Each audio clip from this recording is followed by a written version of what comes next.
Almighty God, we humbly beseech thee to look with favor upon this Parliament of the Republic of Ghana. Grant that it may perform its high duty as in their sight. Give divine guidance to the President of the Republic and the members of Parliament and ministers of state with discernment and vision, integrity and courage, that through the labors of government, this land and people may be well and truly served, and their good purposes for the common human life be realized in our midst. O God, grant us a vision of our country, fair as it might be, a country of righteousness, where none shall wrong his neighbor, a country of plenty, where evil and poverty shall be done away with, a country of brotherhood, where all success shall be founded on service, and honor shall be given to the deserving, a country of peace, where government shall rest on the will of the people, and a love for the common good. Bless the efforts of those who struggle to make this vision a living reality. Inspire and strengthen our people that they may give time, thoughts, and sacrifice to speed the day of the coming beauty of Ghana and Africa. Amen.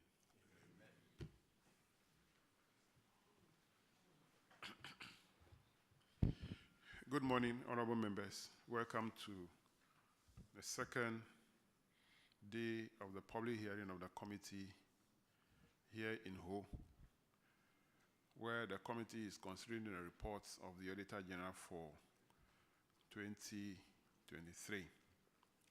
Appearing before the committee today are the Metropolitan Municipal and District Assemblies from the Greater Accra region, as well as senior high schools from the Greater Accra region. So I want to use the opportunity to welcome all our chief executives and the heads of the schools who are here to assist the committee. We'll start with introduction of members of the committee and our staff. Then after that, I'll start with assemblies. Then continue with the schools. So shall we start with the introduction from my right? Thank you very much, Honorable Chairman, and good morning, everybody. My name is Isaac Yao Opoku, MP for Offenso South in the Ashanti region, and a member of the committee. Thank you, Chairman. My name is Akwesi Owusu Efefa Mensah, MP for Amasamai in the Greater Accra region, and a member of the committee. Thank you. Thank you and good morning. I'm Frida Pempe, MP for Tano North constituency in the Hafo region of Ghana and a member of the committee. Thank you. Good morning. My name is Ajay Boating, MP, New Jabe North, and a member of the committee. Chairman, thank you. Good morning, everyone. Roxy Nelson, Dapamapo, MP for the good people of South Dai, member. Good morning. My name is Samuel Atamils, MP for Commander Edina Eguafo Abrem, and the Vice Chair of the committee. My name is James Kluche Abaji, MP for Katunov and the Chair of the committee. My name is Kofi Ochre Ajukum, MP for Fantia Kwasaf and the ranking member of the committee. Kofi Adams is my name, MP for Buim in the Oti region. Thank you. Samson Tangwambu Chiragia, MP in Vrongo Central, a member of the committee. Abla Jifa Gumashi, MP for the Blessed People of Katu South, and I'm a member of the committee. Samuel Ado, clerk to the committee.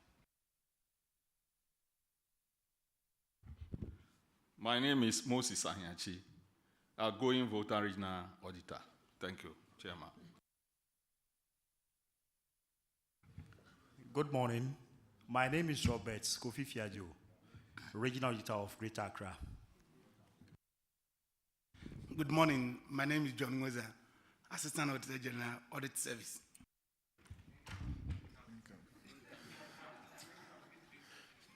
My name is Michael Ado, Assistant Auditor General, Audit Service. Good morning, Joanna Mati, Director, Audit Service. Thank you very much, honorable members. We also have our regional auditors and district auditors seated at the back, so you are all welcome. Now let's have the following assemblies to come forward to take the oath. Krowor Municipal Assembly. Kindly step forward. Ashiaman Municipal. Tema Metropolitan Assembly. Tema West. Is Tema West here? Okay. Ayawaso Central.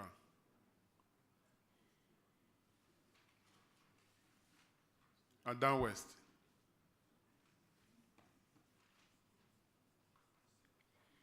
Shai Osudoku.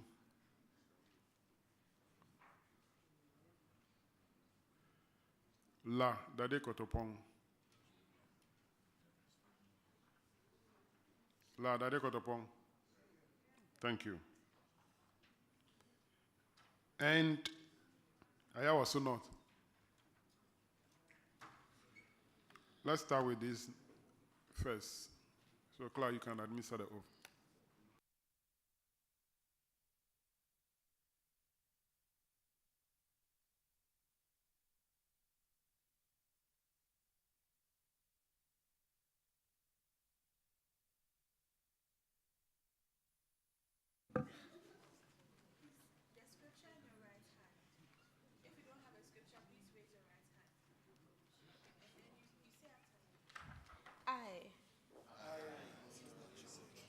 Do in the name of the Almighty God swear. That the evidence I shall give before this committee. Touching the matter in issue. Shall be the truth. The whole truth. And nothing but the truth.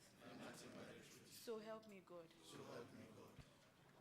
Thank you very much. Can you take your chair? But we'll start with Krowor.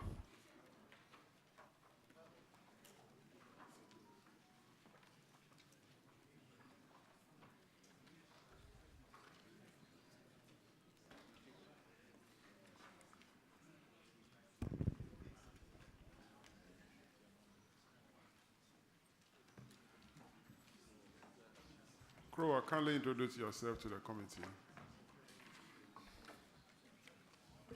Good morning, Honorable Chair members. My name is Nibote Joshua, Municipal Chief Executive for Krowor. Thank you. Thank you, Chair. My name is Jemima Apedo Kalikrit, Municipal Coordinating Director, Krowor Municipal Assembly. Thank you. Thank you very much. You're welcome. Thank you, Honorable Chair. Honorable MC, I've been receiving a lot of messages from you. I know you speak about it today. I'm so grateful and honored. Thank you. Thank you very much for all those you've been sending to me. Thank you, Honorable Chair. All right. You are here because of only one issue, which had done previously, but I'll ask Honorable Kofi Adams to take it. Paragraph 407 of the Common Fund reports. Kofi. Thank you very much, Mr. Chairman. Mr. Chairman, they are here only because of the sanitation management irregularity, failure to supply SIP equipment. And for Krowor Municipality, you were expected to receive 11, out of which 9 was supplied. The outstanding is 2. The auditors recommended that you pursue Zoom Lion to receive the remaining 2. Have you done so? Thank you, Honorable Chair. Honorable Chair, about 4 months ago, Zoom Lion was here and they faced this August House and committee, and they promised to get the 2 containers to us within 3 months. We have written to them, and up to now, they have not honored their part of the agreement, Honorable Chair.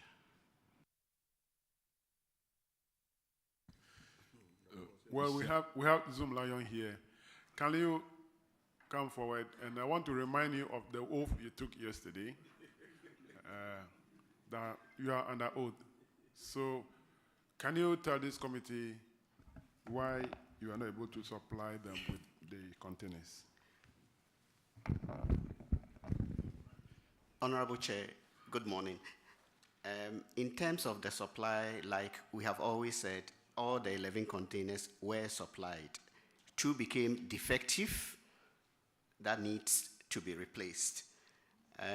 We are currently working on the containers. They have all arrived, and because of complications in the current containers that we are distributing, it's taking a bit longer than we anticipated. So we promise that by close of the year, they will receive the additional the 2 containers. In fact, we have supplied to several places. Theirs is only 2, and we think we should be able to replace it before the end of the year, Honorable Chair. Chairman, you indicated because of some complications. Would you mind sharing the complications so that they can all hear and know and be assured that when you overcome that complication, they will get it? Would you mind? Sure, Honorable Chair. It's just that the type of container we are using this time takes longer to fabricate. We have all of them here. All the parts are there. They are knocked down, and they have to be fabricated. And this time, it's taking longer because of the complexity as against the previous containers that we used to bring. This one is a bit complex to fabricate, and for that reason, it's taking longer. In fact, we have fabricated a lot and have distributed around. At least by now, I'm sure we've distributed more than 160 nationwide, but we are still fabricating, and so the only reason it's delayed is just because of the complication in fabricating this type of container that we have this time around, as against the ones that we used to bring. Thank you. So I hope that the complication will include it being minimally fire resistant. Because sometimes, because you don't collect the refuse from the sites early enough, some attempt to burn them. And so some minimal heat tend to destroy these containers also. I hope that it includes some level of fire resistance, or it doesn't include that at all. Honorable Chair, for the fire, I think you are right. It's not because we don't pick them on time. It's just the behavioral, some attitudes of some of the citizenry. You remember the last time we met here, I respectfully asked that we communicate to the general public not to put fire in the containers, because it's for that reason that our containers get destroyed quicker than we expect. So it's not because we don't carry the waste. It's just people just put hot ashes in them. And it's just a behavioral attitudinal thing that we need to encourage the general public to desist from. So in terms of the technical, I don't think I have the technical capacity to address whether the current containers will resist fire or not. I doubt if it will. Thank you. That should be all. It's not been supplied yet because of some complications. Some have gotten. They hope that they would also get theirs by the end of the year. Thank you. But let me find out from the Honorable MC, is the services being provided? Are they able to provide a service to Honorable Chair, I want to correct a statement that is made. It's not a defective container. There are 2 new containers that they should supply us. His colleague, if he was the same person who came here 3 or 4 months ago, he spoke to that, and then he said new containers. It's not a defective container. No, he didn't say he will give you defective containers. Yeah. He said they supply you with the 11 containers. 2 became defective, which need to be replaced. So they'll be replacing them with new ones. That's fine, Honorable Chair. Is that okay? That is okay with me. But now, respond to my question. Are they providing the services? Yes, please, they are providing the service. Yes, please. Now, Zoom Lion, let me come up with this again. I think I said it when we're in the north and also in the Sunyani, that for me, you are a service provider. Whatever equipment, whether you are going to use 1,000 equipment or one equipment to provide the services, it's not important for you to put these quantities in the contract document. So you are going to provide services of evacuating refuse in Krowor Municipal Assembly. That should be enough. How you provided that services is left to you. If you're not providing the services, then you'll be cited for failure. But if you said, I'm going to use 11 containers, I'm going to use 2 trucks to provide a service. Even if you're providing a service with 1 truck and 9 or 5 containers, auditors will cite you that you have not provided the required number of equipment. So don't, in your next contract, don't state the quantity of containers in that. Yours is to provide a service. Whether you are going to use 1 truck, 1 container to provide a service, that is all you should be determined. Okay. Honorable Chair, thank you very much. I think you are very, very right, on point. Obviously, for the new contract that we have already drafted, we have taken that into account. Indeed, it needs to be established, like we have done earlier, that the containers and the trucks belong to Zoom Lion. They do not belong to the assemblies. It's our tools of trade. They don't belong to the assemblies.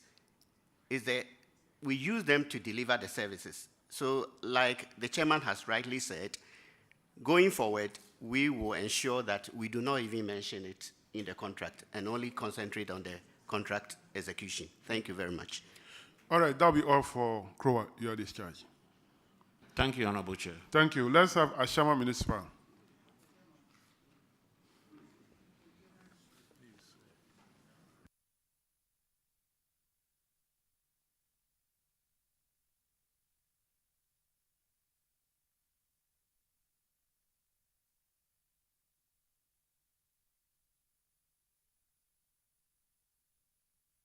Kindly introduce yourself to the committee. Honorable Chairman, I'm Francis Danzel, Municipal Finance Officer. Thank you, sir. Honorable Chair, I'm Albert Wachochri, MC. Honorable Chair, my name is Banini Jogbenui Kojo. And who are you? Municipal Coordinating Director. Okay. Thank you. Honorable Chair, my name is Nana Yoweduse, Municipal Internal Auditor. Thank you, sir. Thank you for coming. You have one issue in the Common Fund report, which is also on the SIP equipment. For Ashiaman, there are 2 containers who are defective. Have they been replaced or repaired?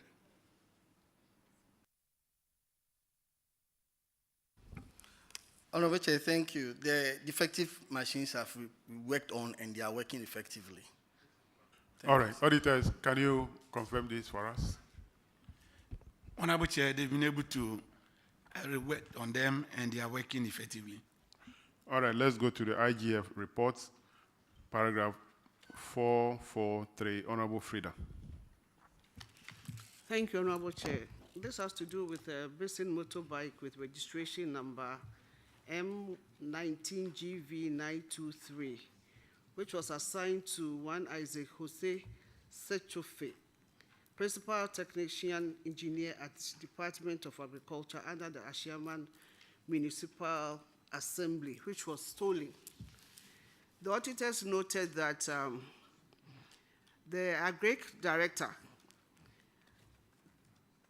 intimated that the motorbike went missing after the officer was rushed.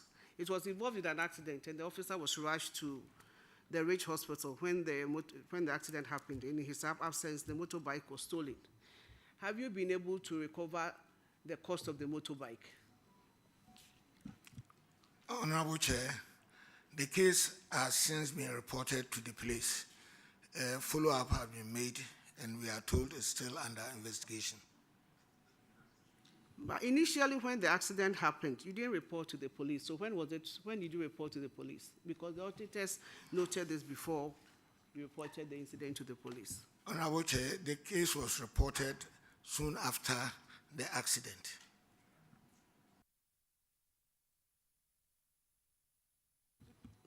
Chairman, the auditors noted that they couldn't produce a police report to confirm that the theft was reported to the police. So I want us to establish exactly when you reported to the police and the current status of the recovery.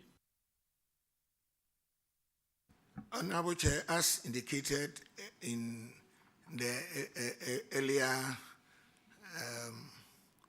report, the officer was found unconscious and he recovered days after being hospitalized. So that gap could have amounted to the fact that it was not immediately reported to the police because he had to come back to make the report himself. So what is the current status now? Honorable Chair, the current status is that the police are still vigorously investigating into the matter. Chairman, I defer to you.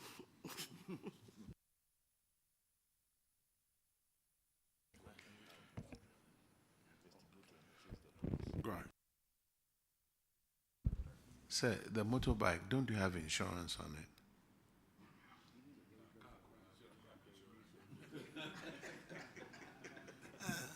Honorable Chair, this is MAG motorcycle. When they come, they are not given to us to go and insure. In fact, they are given to the officers to operate. So if there is insurance at all, it's a third-party insurance, and it cannot. You see, that wasn't the question, sir. Did you have insurance on it, yes or no? Yes, it's a third-party insurance policy. It's a third-party insurance that you have on it. All right, the auditors have recommended the recovery of the cost from the director of Agric for her failure to report. Do you have evidence of police reports that you can show to the auditors? Yes, Honorable Chair, the police report is with the auditors. Auditors, have you been given the police reports? Honorable Chair, subsequently the police report was given to us. Yeah, because it means that your recommendation will no more hold. You are recommending that the cost should be recovered for failure to report the case. Now that you have evidence that the case has been reported, this recommendation will no more hold. Is that not the case? Honorable Chair, at the time of the audit, because that's what I'm saying. At the time of the audit, you did not cite the. Yes, I agree with you. The police report. Yes, Honorable Now Chair. that you have cited it, it means that what is supposed to be done has been done. Yes. We should not leave it to the police if they even ever come with the investigation at all. If they come with that, fine. If they don't, to me, that's the end. That's it. That'll be all for you. But do continue to do a follow-up to the police. If by some magic they come up with the person, then we can hold the person responsible. Okay, sir. Honorable Chair. You are discharged. Thank you. Thank you. Let's have a Tema Metropolitan Assembly.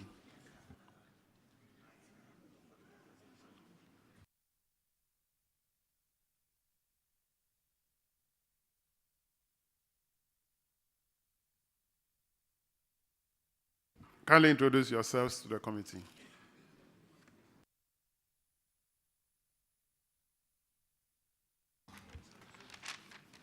My name is John Owu, Metropolitan Coordinating Director.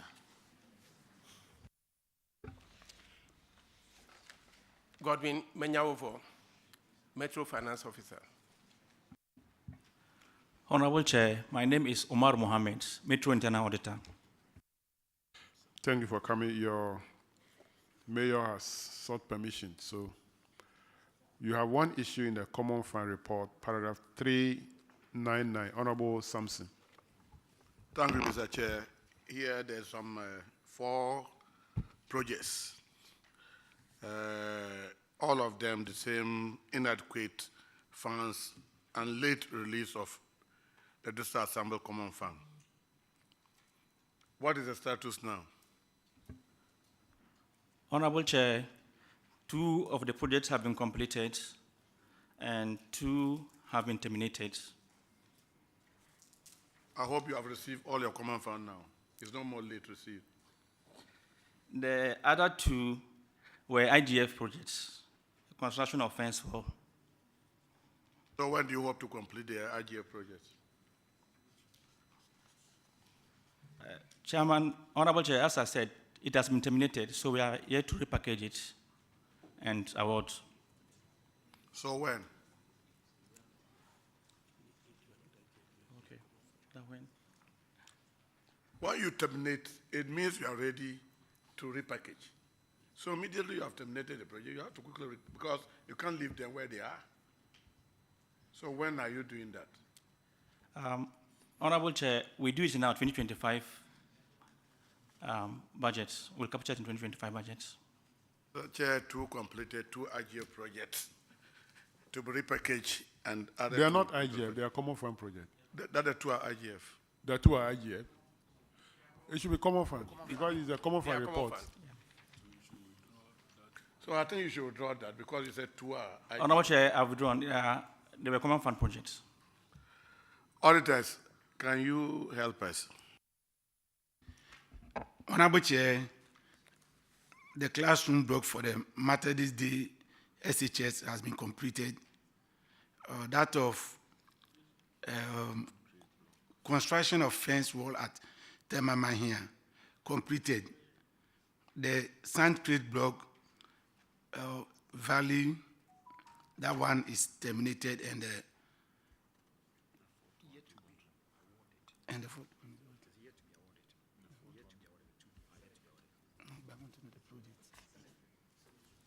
yeah, and the cemetery is also terminated.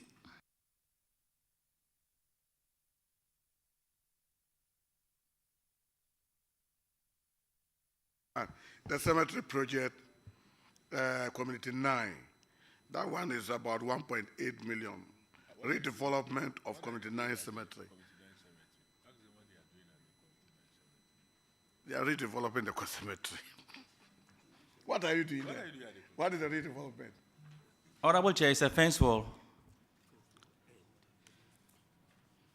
How big is the cemetery? How many acres? Honorable Chair, I don't have the...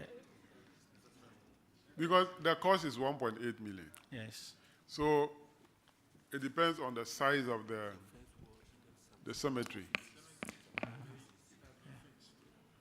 Is the cemetery not fenced already? No. Honorable Chair, it's fence wall in other offices for the environmental health officers. And the other offices? Yes. In the cemetery? Yeah, in the cemetery.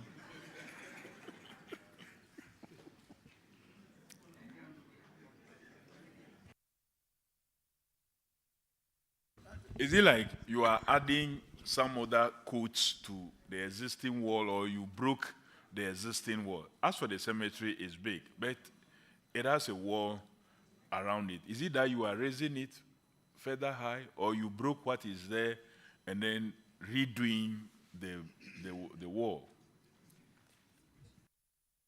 Honorable Chair, please, I don't have the details with me. Maybe we can furnish to you later on.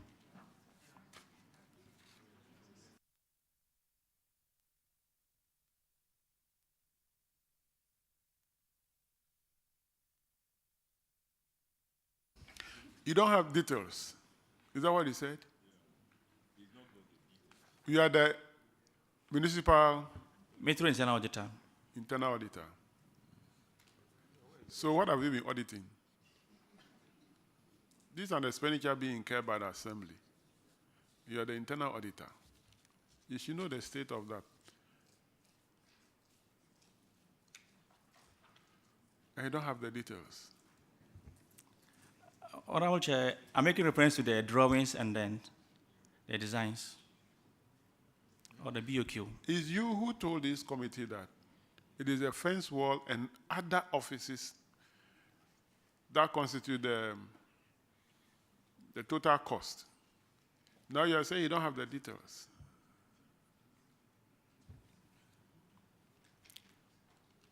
Anyway, make sure you finish, you provide funding to finish the project. Thank you, Honorable Chair. So that the cemetery residents can also feel comfortable.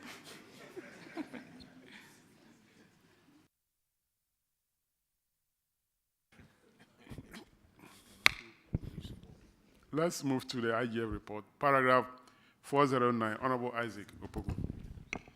Thank you, Chairman. Chairman, 409 is about uncollected revenue from outsourced revenue collectors. TMA, you outsourced revenue collection to 3 contractors: Techmax, COSAM, and Q&Q. And for Techmax and Q and COSAM, they were expected to remit 25% of all revenue collections to TMA. And for Q&Q, they were supposed to remit 30% of whatever revenue they were supposed to collect. Between Techmax and COSAM, they collected 80,000.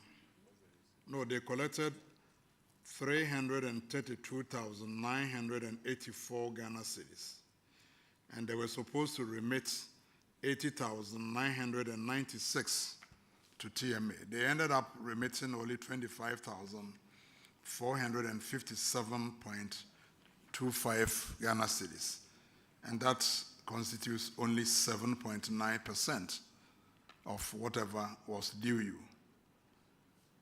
Let me take them one by one. Techmas, the nature of business was a car park. They collected 145,058 Ghana cedis. They were supposed to remit 36,264.50 to TMA, and they paid only 6,480. The outstanding amount is 29,784.50. What is the position now? Thank you, Honorable Chair. Techmas has paid 14,822 as the first payment, and then later paid another 14,892 cedis, leaving a balance of about 3,000. Okay. Then COSAN? COSAN has paid 22,787 cedis. Okay. So the balance will be in the region of 3,000. 3,000. Okay. What about Q&Q? As for Q&Q, it's even unknown. You have no idea how much has been collected, and nothing has been remitted to you as at the time of the audit. What is the current status? Thank you, Honorable Chair. We have a technical committee of the Assembly, and we are looking at their contract all over, and then advising management. No, I don't understand. You have a contract already, and per the contract, they are supposed to remit 30%. So you have no idea how much has been collected by Q&Q? Is that what you're telling the committee? Honorable Chair, when the auditors came, we were not able to get the figures right at the time. And that is what the committee is working on as at now, to get the figures.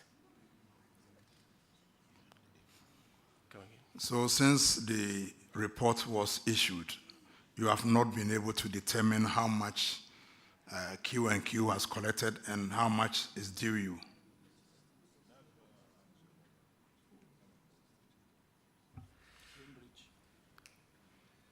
Thank you, Honorable Chair. Yes, we have not been able to get the total figures as at now. And that is why I said we are still working on it. So nothing has been remitted so far?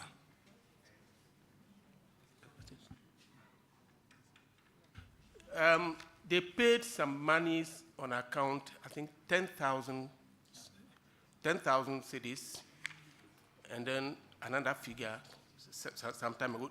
Those were payments on account. Looking at the previous infraction, you are looking for money to complete certain projects. And this is money sitting somewhere. You've entered into agreement with somebody, and you are not making any efforts to even chase the money. You don't know how much has been collected, and you know, I'm not comfortable with the responses you are giving. And again, paragraph 411. Yes, TECMAS granted permission to construct and manage a public toilet at Community 1 through an addendum to the car park operations. Car park operation initial contract. However, the Assembly had failed to demand records on revenue collection and requests for its 25% share of the revenue from the toilet operation. Thank you, Honorable Chair. They are now paying. They are now? Paying. They are paying? Yes, sir. How much has been realized so far? Sorry, I don't have the figures right now. You knew you were coming before this committee. So at least you come with some data, as the Vice President will say, you know, come with data. Thank you.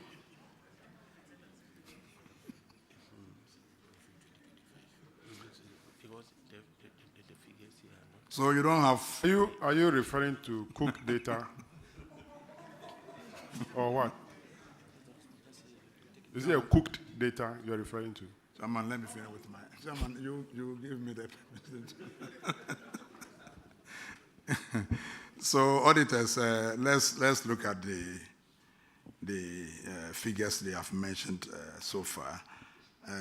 TECMAS has remitted 14,822 and another 14,892. Can you kindly confirm that for us? Yeah, Honorable Chair, for TECMAS, they've remitted 14,822.25 Ghana cedis. And for COSAN, they said 2 14s. Or you have only information about? 114,822, 22.25%. That's for TECMAS. Therefore, COSAN is 22,787 Ghana cedis. So in all, 37,610 so far, an outstanding balance of 17,000. I thought you said TECMAS has paid 14,822 and another 14,892. Is that correct? Correct. Do you have evidence of that? Yes. Do you have it here? Yes. Can you make them available when the chairman has released you? Then COSAN has paid 22,783. Is that also correct? 787. It's also correct. No, I'm asking the TMA official. Yes. It's also correct. Auditors, can you confirm that? Yes, for COSAN, they've paid 22,787 Ghana cedis. Okay, and the toilets, 10,000 or so. Can you also confirm that? No, we don't have that figure. Do you have evidence of that? Honorable Chair, we didn't mention figure for the toilets. For the toilet, no. Oh, I thought that they didn't. Oh, you said you've collected something, but you don't have the figures. Honorable Chair. All right, so Chairman, that is where we are. They have all the data. They will make them available too. The data that they have, they will make them available too. You see, I was telling you cooked data. You see now? You have cooked the data yourself.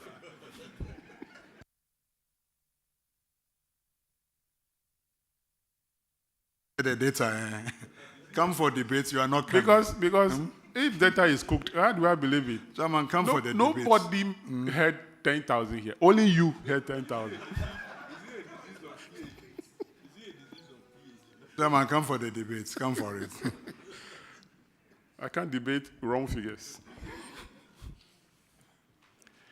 Anyway, let's move on to the next one. Tema Metro, you also outsource your revenue collection to two companies. That is TAP in Ghana Limited and Siwa to Hikaila Enterprise. The auditors noted that these companies collected only 815.4 Ghana cedis, as against a total bill of 2.3 million they distributed in 2023. So that is leaving a balance uncollected of 1.367 million, representing 59.13%. The recommendation is that management of Tema Metro, no, it says that the Tema Metro coordinating director to take necessary actions that will enforce the outsourced revenue collectors to collect the debts due and then invoke sanctions clauses in the contract agreement where the need arise. Can you tell the committee if the two contractors, TAP in Ghana Limited and Hikaila Enterprise, if they are able to collect the other remaining revenue? Thank you, Honorable Chair. A total of 1,004,853 cedis have been collected so far. They are still on, and then the balance of 362,265 is yet to be collected. Thank you. Auditors, can you confirm the amount collected by the companies?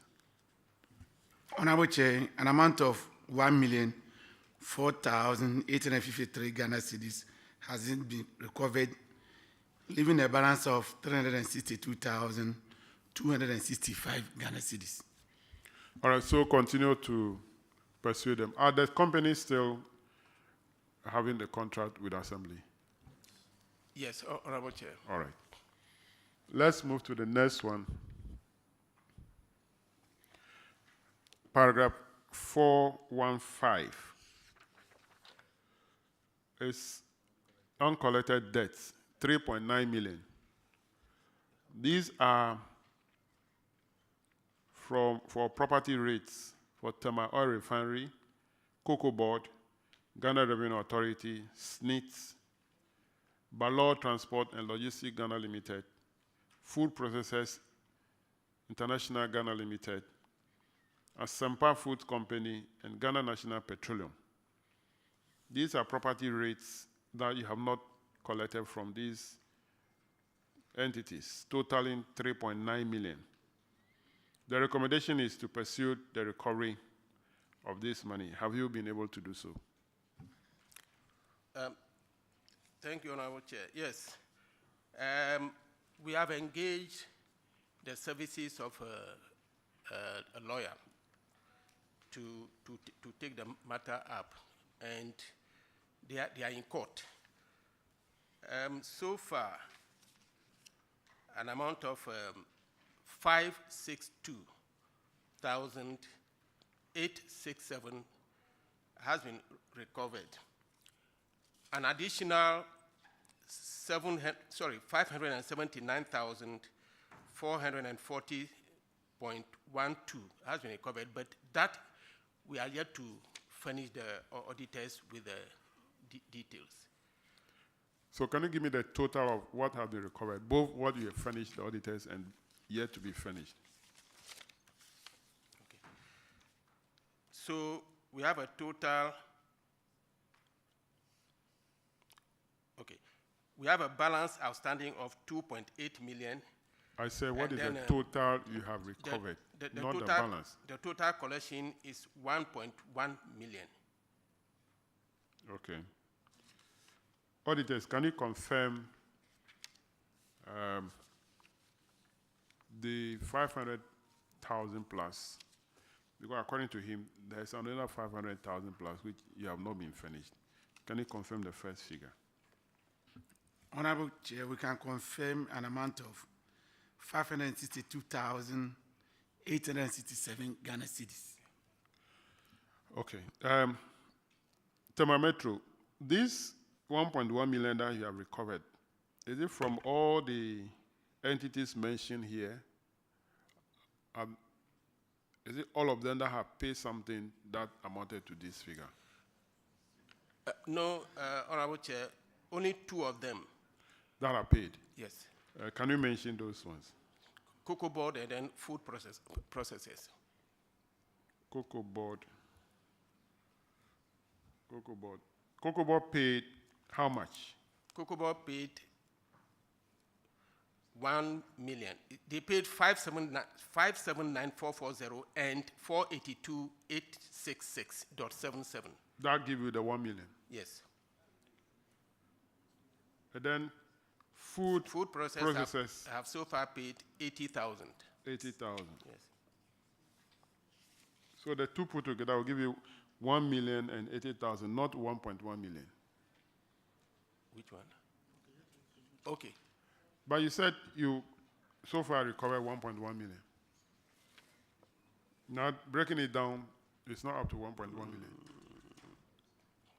No, I was adding these 2. Okay. Noted. No, what have you noted? Honorable Chair, I roughly added the 562 to 579. So that's how 562,000 and then 579. And that's how I had a rough figure of 1.1 million. In fact, we are getting, the issue is getting more complicated. 562 plus 579 will give you 1.1 plus. Exactly. Let's get the exact figure. I have my calculator here. 562,000 plus 579,000. It will give you 1,141,000. Yes. Now, this amount is paid by only 2 companies, Cocoa Board and Food Processors. Exactly. According to you, Cocoa Board paid 1 million. Yeah. Food Processors paid 80,000. Yes. That will give you 1,080,000. So there's a difference of 61,000. Who pays that?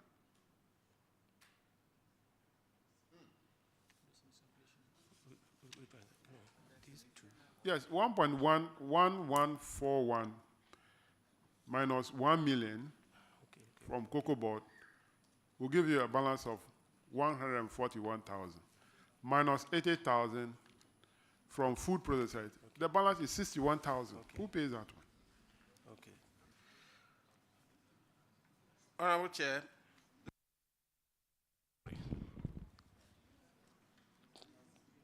Let me do some calculations.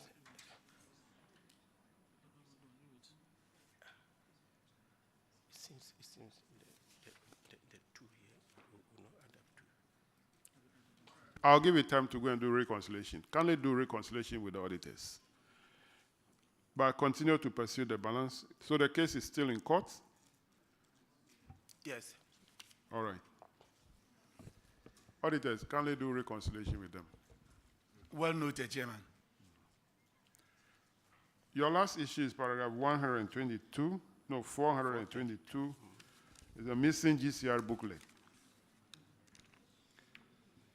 The GCR number 451-2201 to 451-2300, which was stolen from the office of the Waste Management Department. And the theft was reported to the police, which investigation was ongoing or underway. The recommendation by the auditors is that the coordinating director should follow up with the police to expedite action on the investigation in order to apportion blame for the accountability of the value book. They've also recommended to management to ensure that value books are kept under lock and key to avert the reoccurrence of the lapse. What is the current status of this case? Honorable Chair, we are still pursuing the issue. The police are still doing the investigation.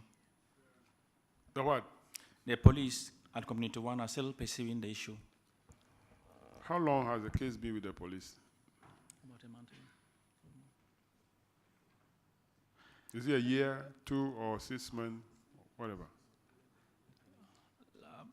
Honorable Chair, less than a year, but as soon as we received the case, we went and reported. So when was the last time that you got an update from the police? Was it last week? We were with the guy, with the this and that. Are you asking me, was it, are you asking me a question? No, Honorable Chair. Okay, then make your proper statement. Thank you, When Honorable was Chair. the last time you received update from the police? Honorable Chair, we didn't receive any updates, but we were there last week with the revenue collector. According to him, he has new information with the pictures of the guys on his phone. It's an iPhone. So we went to furnish them with those informations. The guy who stole the GCRs, yes. The GCR. Yeah. So they are looking for that guy. They have his picture. Yes, the revenue collector was able, it was an iPhone. Was able to get some of their pictures. So we went and furnished it with the police. Pictures of the one who stole the booklet? Or Just on his phone, a suspect. A suspect? Yes, Honorable. So that's what I'm asking. Is that what the police are looking for, the suspect? Is the one they are looking for? Yes, Honorable Chair. We have the pictures with us. How does the revenue collector, how did he get the pictures of the suspect? I also use iPhone, so I don't know how they... No, they sold the phone in addition. They stole his phone in addition. Okay. So the phone was able to capture him. Yeah. The stolen phone was able to capture the... Yes, Honorable Chair. And how did the revenue collector got this picture, which was captured by the stolen phone? Honorable Chair, I'm not an IT person. But for those who are very used to this iPhone, yes. Is it the case that this revenue collector's iPhone had some pictures stored in the iCloud? So the person was able to retrieve pictures from the cloud, which included the suspect. Is that what you are saying? Or you are saying the phone that was stolen captured the one who stole the phone and the GCR books and was sending the images? Honorable Chair, it's an app. Saying. Honorable Chair, please, it's an app, anti-theft app that the person has on his phone. That app is capturing the location of... When you set it, once you lost your phone and you report to them, it will be able to give you a feedback of the pictures of the person using the phone.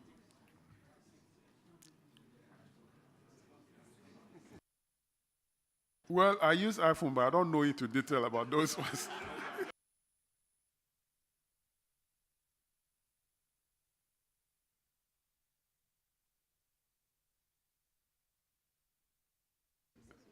Anyway, maybe I need to go to have some training on this.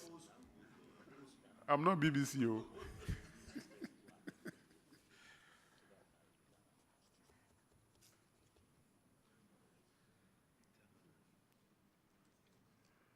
So with this information, I'm sure the police will get the suspect. Honorable Chair, we are hoping so. Yeah, if the phone was able to provide all this information, be able to get a person. So let's see what the police will do about the case. Thank you, Honorable Chair.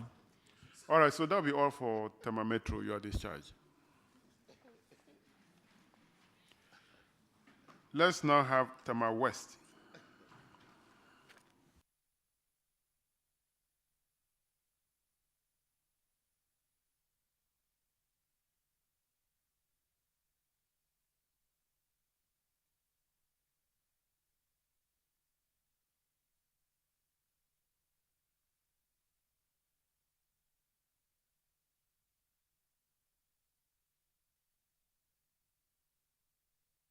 Kindly introduce yourselves to the committee.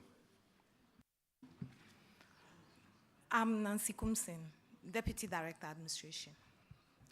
Benedicta Boeki Popolampo, Municipal Finance Officer. Honorable Chair, Felicia Dematipo, MC Tema West. My name is Emmanuel Kungi Kwame, Coordinating Director at Tema West. My name is Salamatu Ayawa, Internal Auditor, Tema West. Coordinating Director, are you not threatened?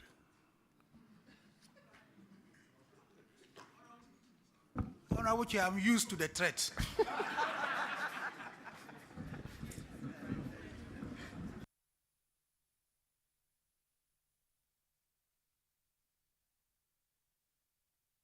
I'm happy you are used to the threats. Anyway, we have only two issues in the IGF reports. And the first one, paragraph 400, Honorable Kofi Adams will take it. Thank you very much, Mr. Chairman. Mr. Chairman, the first one has to do with some unaccounted revenue. And in the case of Tema West Municipal, the two collectors, and the amount there is 40,065 Ghana cedi. This has not been accounted for, and the recommendation was for you to recover these from the defaulters. And what has happened to it? Let me just ask. Honorable Chair, please, the amount of 40,065 has been recovered and paid into the Assembly's account. Thank you. Okay, Mr. Chairman, recovered and paid into the account. But these collectors, are they still working with you? Honorable Chair, they have been laid off. Auditors, can you confirm the collection and the action taken on the collectors? Honorable Chair, we can confirm the collection of the total amount and yes, and the layoff of those staff as well. Chairman, issue resolved. Thank you. Thank you. Your second issue is on the abandoned or delayed projects. For Tema West Municipal Assembly, there's a construction of one number 2-story boys dormitory at Community 14, the E block, And the projects have been delayed. It's at 40% completion level. The reason for the delay is lack of funds. What is the status of this project? Honorable Chair, the contractor is on site and he's still working. We have pictures to show, please. Thank you. So has the block been roofed? Honorable Chair, no, please. Not yet. Yes, please. Auditors, can you confirm the contractor is back on site? Honorable Chair, we can confirm that the contractor is on site and work is ongoing. That will be all for you. You are discharged. Thank you, Honorable Chair. You're Honorable welcome. Chair, we have one issue with regards to Agric.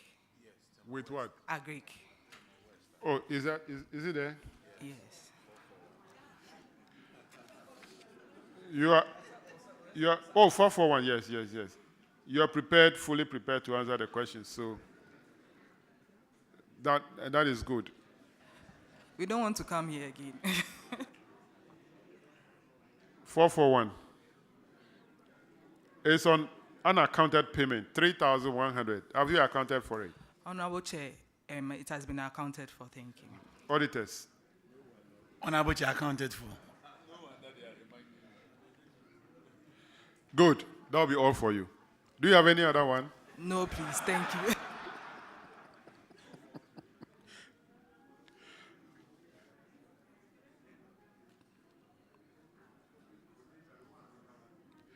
Now let's have Ayawaso Central.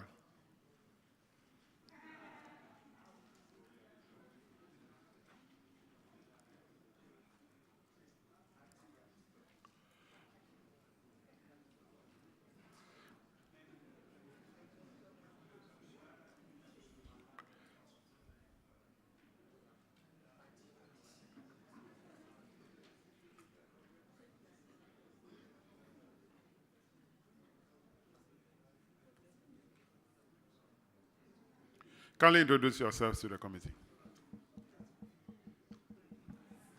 Thank you very much. Honorable Chair, my name is Emmanuel Venkongone, Municipal Finance Officer, Ayawaso Central. Honorable Chair, my name is Ishmael Nojifo, Municipal Coordinating Director. Honorable Chair, my name is Archibald Kobina, MCE for Ayawaso Central. My name is Peter Nigeria Nimutin, Internal Auditor. Thank you for coming. You have only one issue in the IGF report, paragraph 431. Honorable Ajay Watson will take it.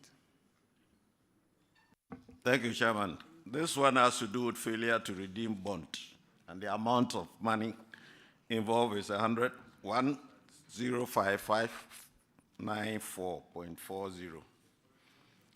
It has to do with one Alasan,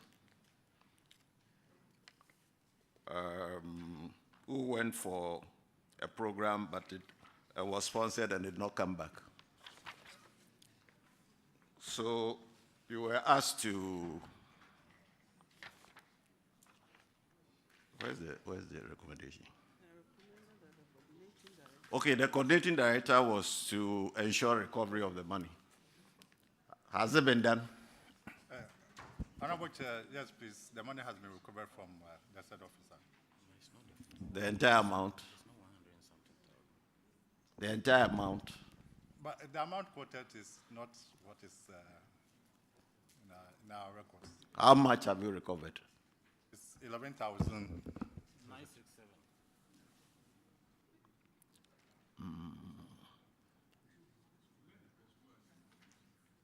Auditors, do you have that information? Can you confirm the recovery of that amount? Yeah, Honorable Chair, we can confirm the recovery of 11,967.38.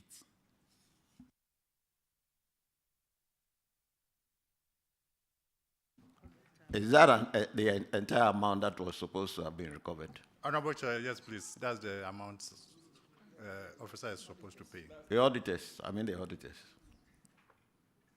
Honorable Chair, that is the entire amount that was supposed to be recovered. All right, okay. So the chairman, that will be all for me.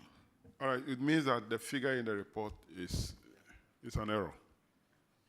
Honorable Chair, there was a reconciliation and it So came the, to that the amount, the actual amount is 11,000. 967.38. 0.38. Okay. That'll be all for Ayawaso Central. You are discharged. Thank you very much. Thank you very much. Hold on. Ashbo. Sir. Honorable Kofi Adams want to ask you some questions.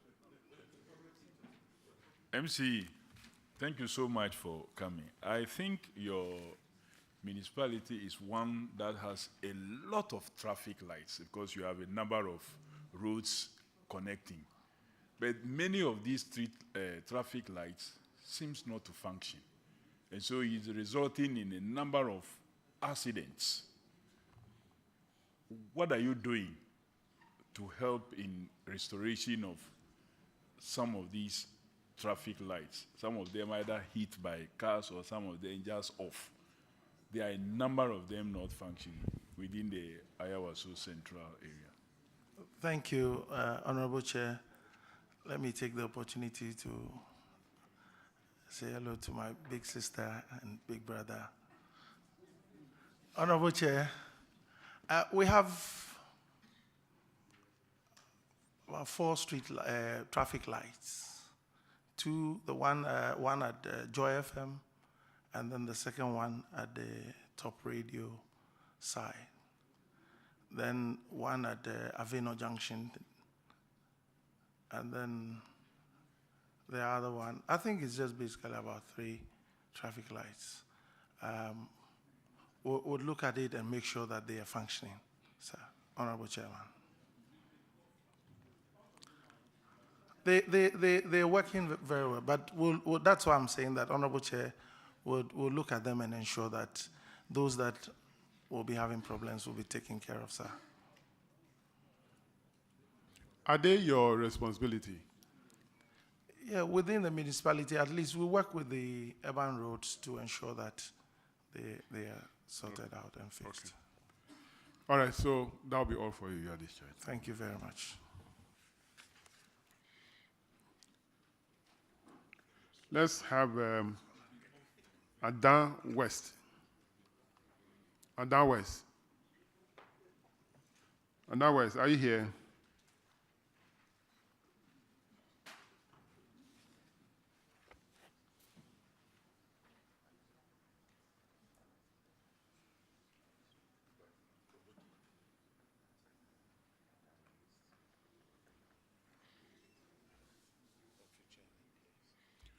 Kindly introduce yourself to the committee.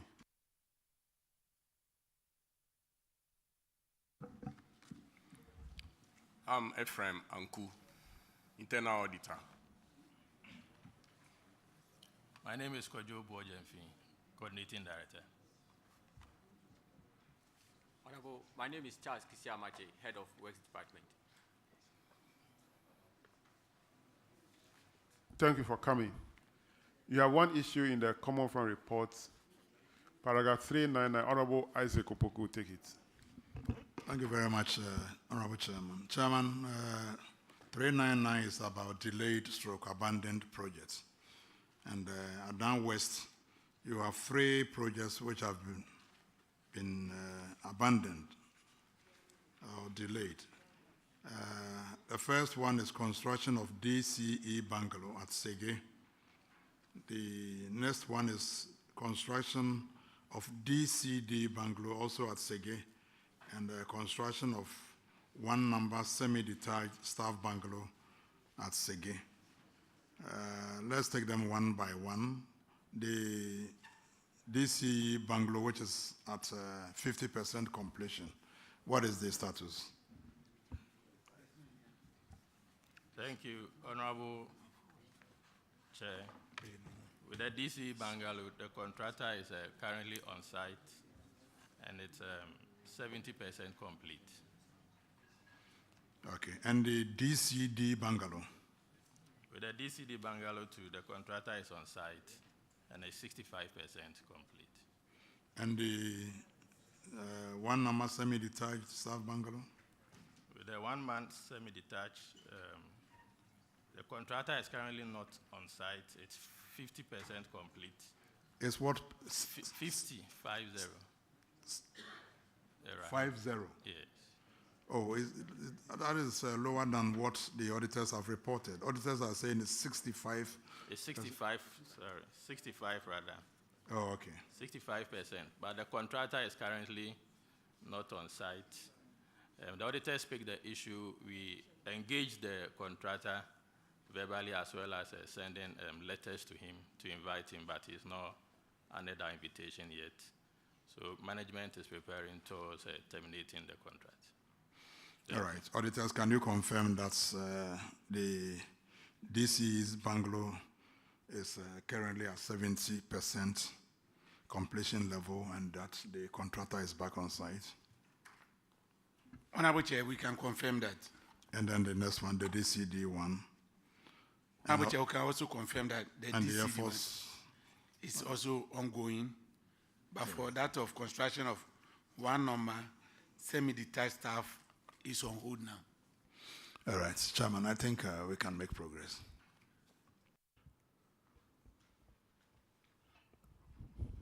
Thank you. So for the common fund report, that's the only issue, and then the IGF too, you don't have any issue in the IGF, so that'll be all for you at discharge. Let's have Shai Osudoku.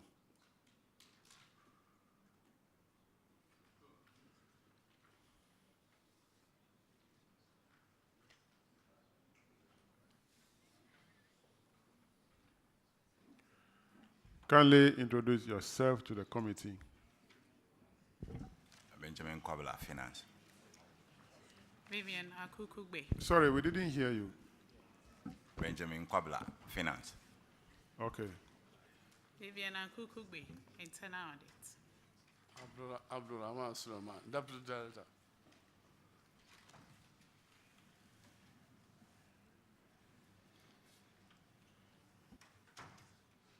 Where's your chief executive?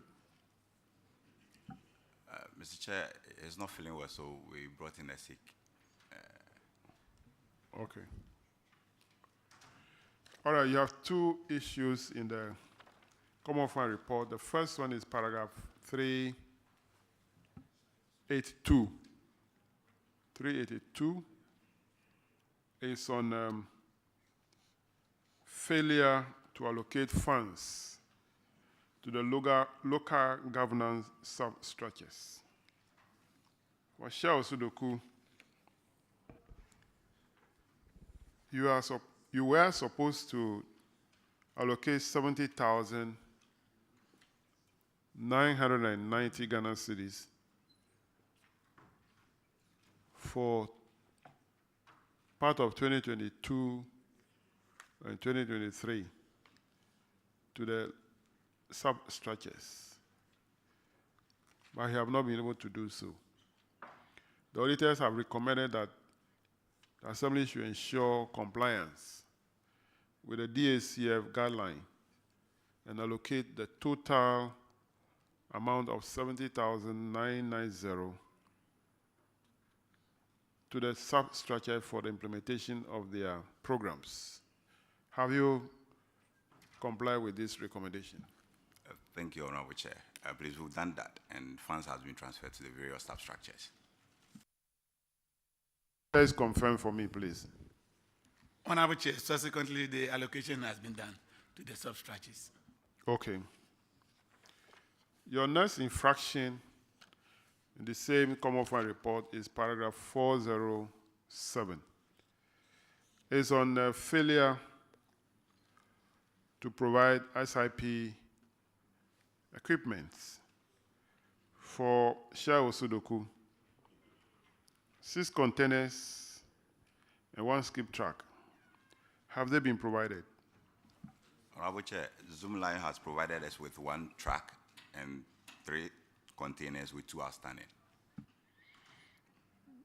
So, is the company providing the services? Yes, sir. All right. The company has promised that they are now fabricating the containers and they'll be able to provide them by the close of the year. So kindly monitor them and do that.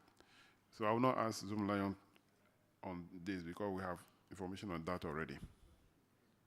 Let's now move on to the IGF. The IGF paragraph 418 should be taken by the Vice Chair. Paragraph 418. Thank you very much, Mr. Chairman. And it's on unpresented GCRs.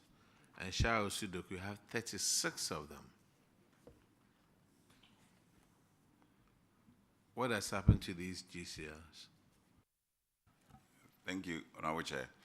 These books were in use during the audit, and they've since been given to the auditors, and they've audited on it.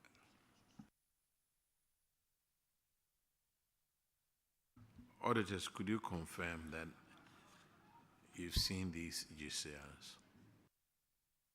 Honorable Chair, they've presented the GCRs for our verification. Thank you. Thank you, Mr. Chair.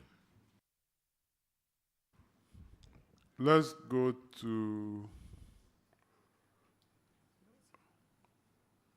I think that will be all. Yeah.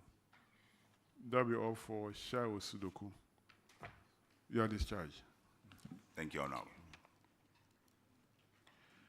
Now let's have La Tade Kotopong.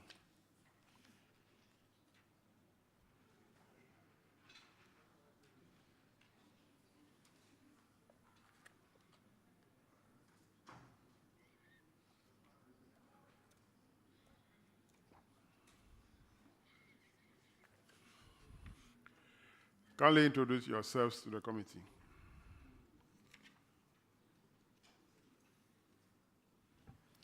I'm Hikmatu Abdullah, Municipal Finance Officer. Solomon Kotenekwe, Municipal Chief Executive. Ernestina Fatipuama, I'm representing the Coordinating Director. Thank you very much for coming. You don't have any issue in the Common Fund reports, but you have one in the IGF, paragraph 404, Vice Chairman. Thank you very much, Mr. Chairman. We are talking about uncollected revenue. And when it comes to restrooms, 112,000 is outstanding, and billboards, 1.5 million. What has happened to this amount? Yeah. Regarding the signages and billboards, we've collected 758,371.17 Ghana pesos, representing 49.7%. Then regarding the restroom too, we've been able to collect 15,600, representing 13.9%. 15,000 out of 112,000? Yes, sir. Is it being managed by assembly members? Not all. Is it being managed by assembly members? No, sir. No, sir. It's managed by contractors. Contractors.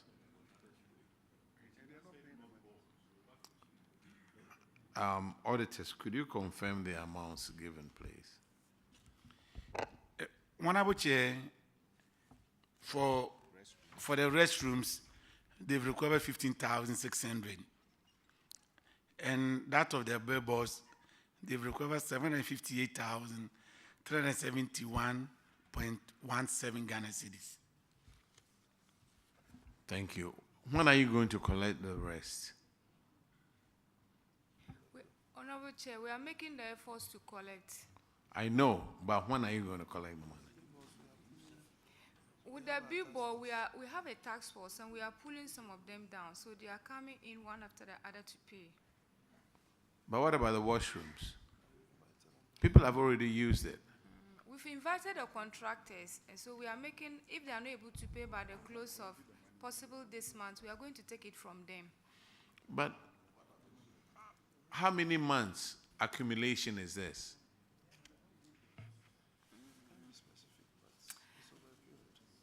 We can't be specific. It's over a period. It's been accumulating. Madam, be specific. These washrooms, they owe you 112,000. How long has it been that these people, I mean, they've only paid 15,000.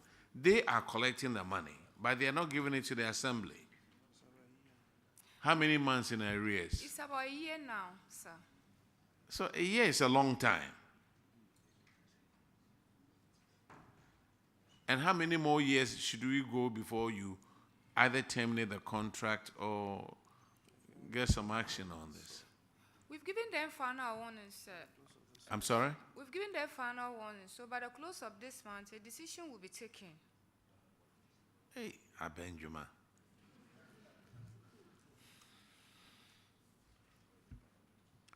So you are the coordinating director, right? Please, Municipal Chief Executive. Municipal Chief Executive.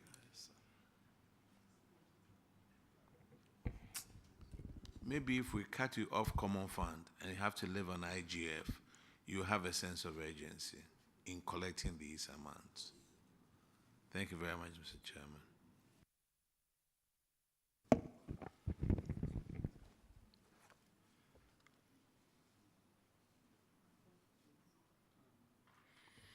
La Dade Kotopon, you have only one issue, so that'll be all for you. You are discharged. Thank you, Honorable Chair. Let's have Ayawasu North.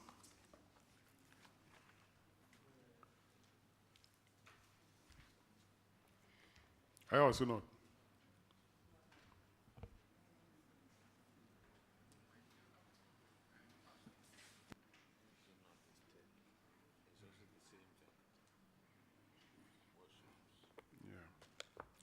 Kindly introduce yourself to the committee. Honorable Chair, my name is Jamani Dramani, the Municipal Coordinating Director.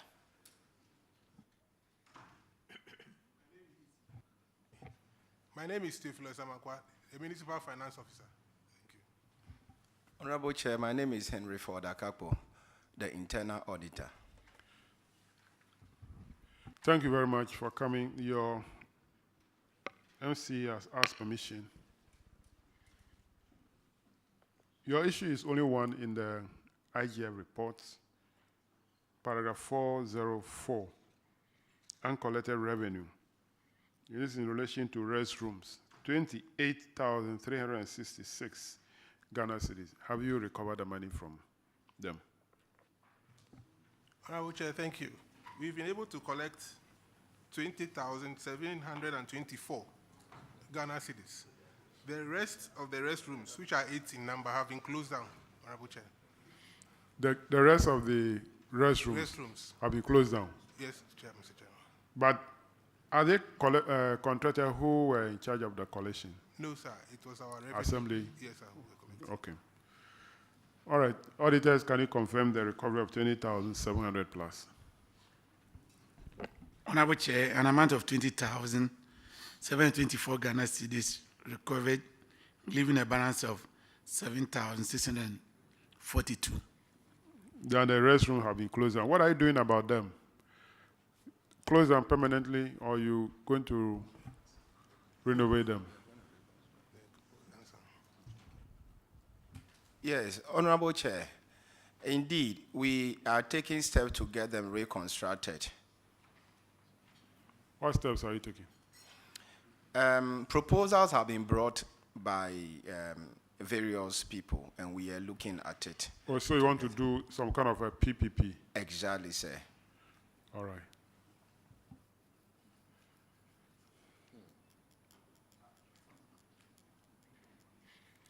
All right, that'll be all for you at discharge. Most grateful. It's like with 3 assemblies that are to take the oath. So kindly come forward and take the oath. Ningo-Prampram.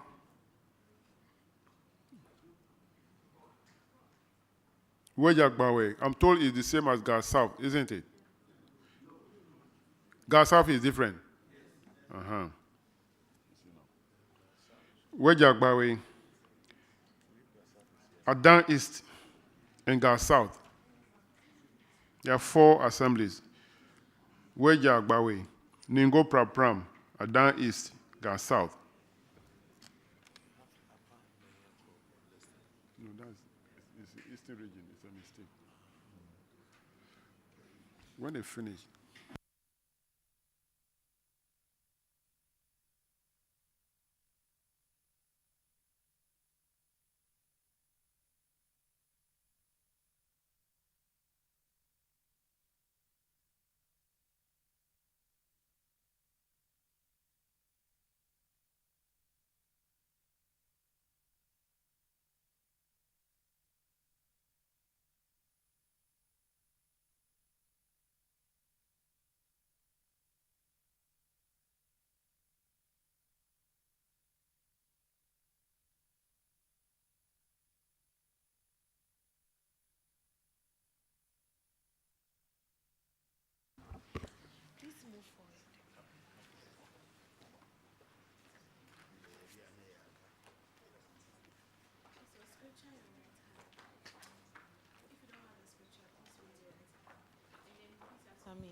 I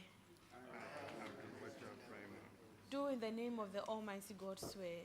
In the name of the Almighty God swear. That the evidence I shall give before this committee. That the evidence I shall give before this committee. Touching the matter in issue. Touching the matter in issue. Shall be the truth. Shall be the truth. The whole truth. The whole truth. And nothing but the truth. And nothing but the truth. So help me God. So help me God. We will take Ningo-Prampram.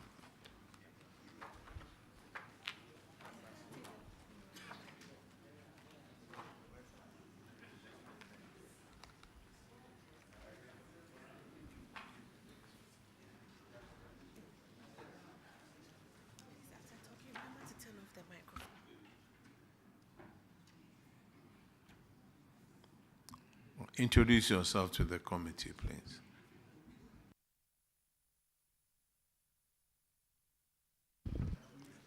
Adam Osman Musa, District Internal Auditor. Vida Ewuku, the District Coordinating Director. Francis Atinga, District Finance Officer. Acting. Nani, District Environmental Health Officer. Madam, try again, because we want to record. Nani, District Environmental Health Officer. All right. Your infraction is on starting on paragraph 390, a non-compliance to PWD fund management guidelines. You spent 20,000 out of PWD account on sitting and monitoring allowances. What has happened to this amount? Honorable Chair, it was supposed to be funded from the IGF, but unfortunately at that particular moment, we didn't have funds in the IGF, so we borrowed it and we have paid back. When did you pay back? Yesterday. Sir, that is shameful. You take money away from people with disability. You use it for monitoring and sitting allowances. And when you knew you were coming to meet public accounts committee, that's when you refunded it. It's shameful. Now, how do I find out from the auditors if you paid? We finished them with the pay-in slip. When? That was yesterday. You should be ashamed of yourself. Chairman, I'm done.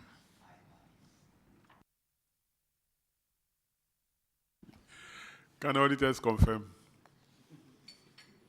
Honorable Chair, the amount was transferred yesterday. Thank you. So please, let's not repeat same.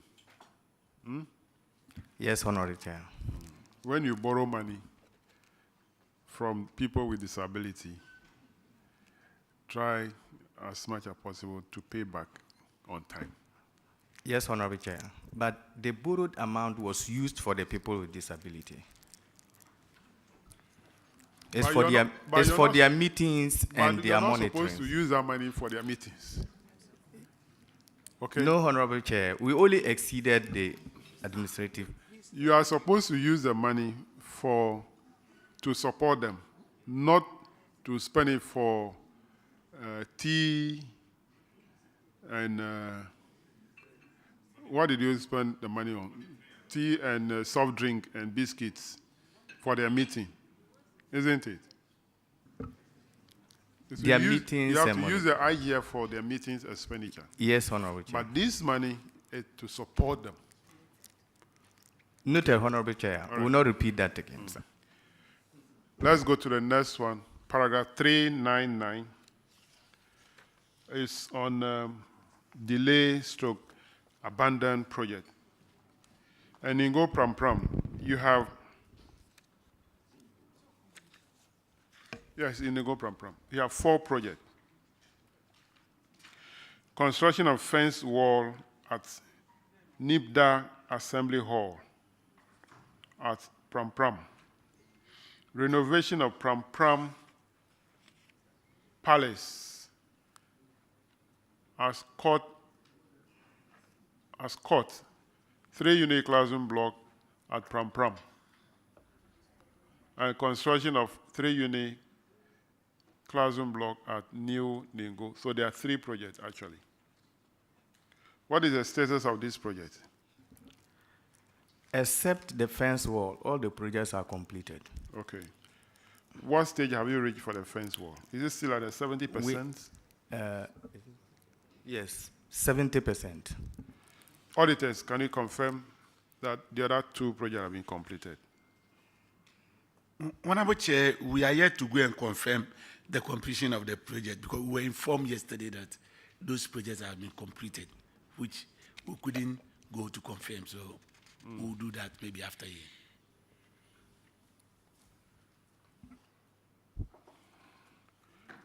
Do you have pictures of the project? Here.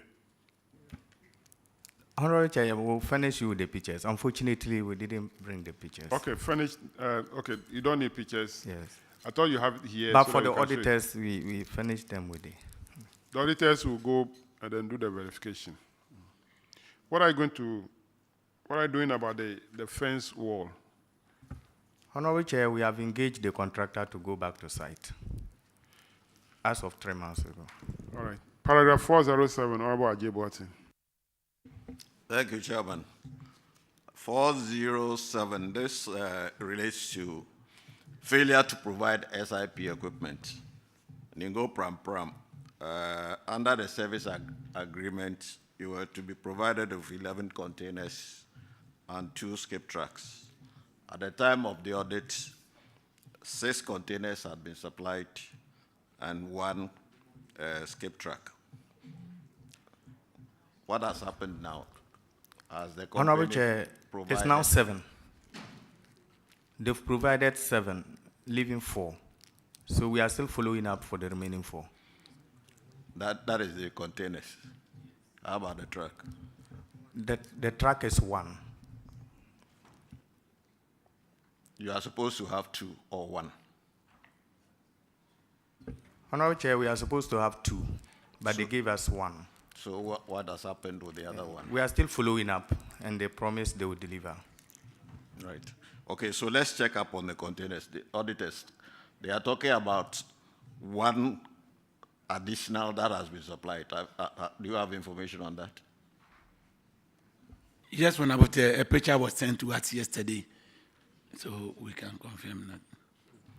The interesting thing with Ningo-Prampram is that all these information was provided only yesterday.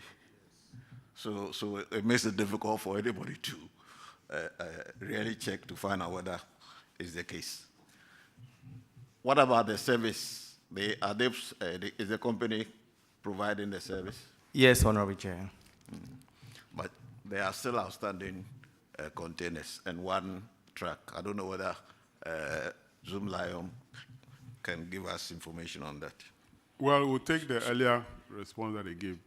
They've given up to the end of the year to provide the services, unless they have anything contrary to what have been said. No, in fact, that's it. Except Okay. that for the truck, we have completed the repair.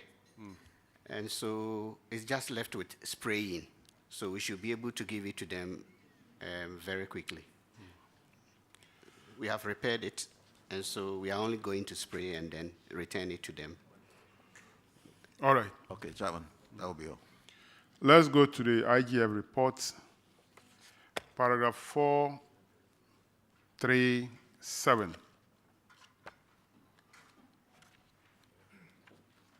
It's on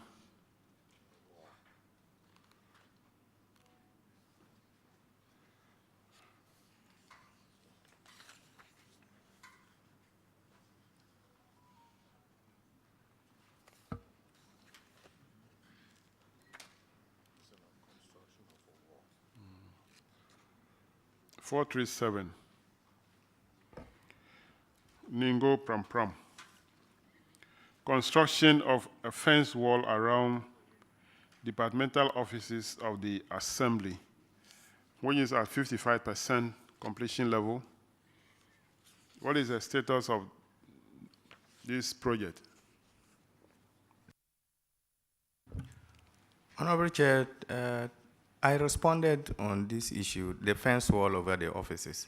That was what we have asked the contractor to go back to site and then complete it.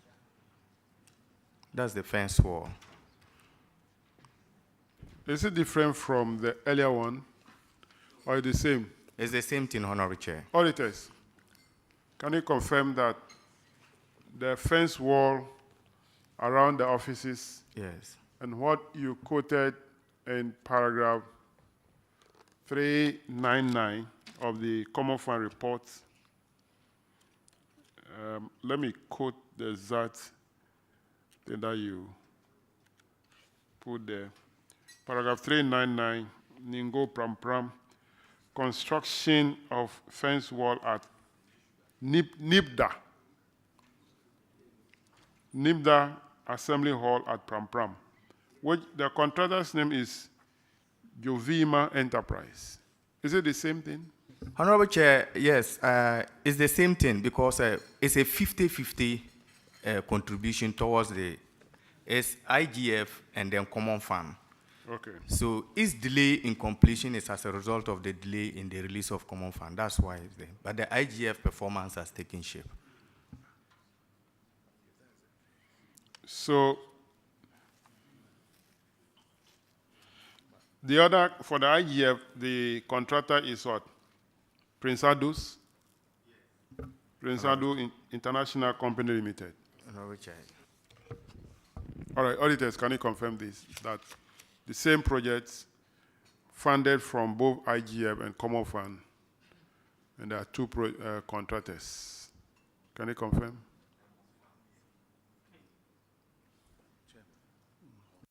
Honorable Chair, it's the same project.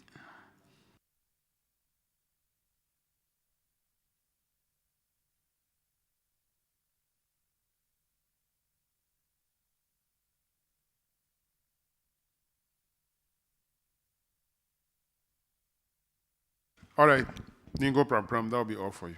We are grateful, Honorable Chair. Wejagbawe.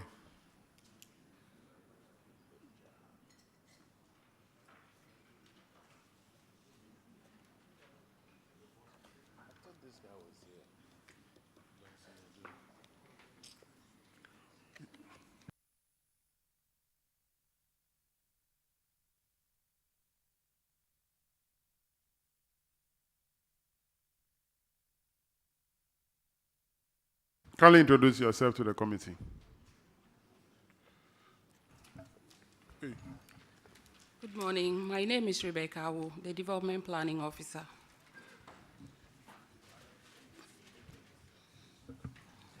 Good morning. My name is Lionel Nilan-Timils, Municipal Internal Auditor. My name is Albert Atutura Avoka, Municipal Finance Officer. Good morning, Chairman. My name is Michael Dankwa, Municipal Chief Executive. Good morning, Chairman. My name is Bernard Machi-Ngura, Coordinating Director. Good morning, Mr. Chairman. My name is William Adioputi, Head of Works. Your issue is only one. Or am I making mistakes? Your issue is only one. And 6 of you are coming to respond.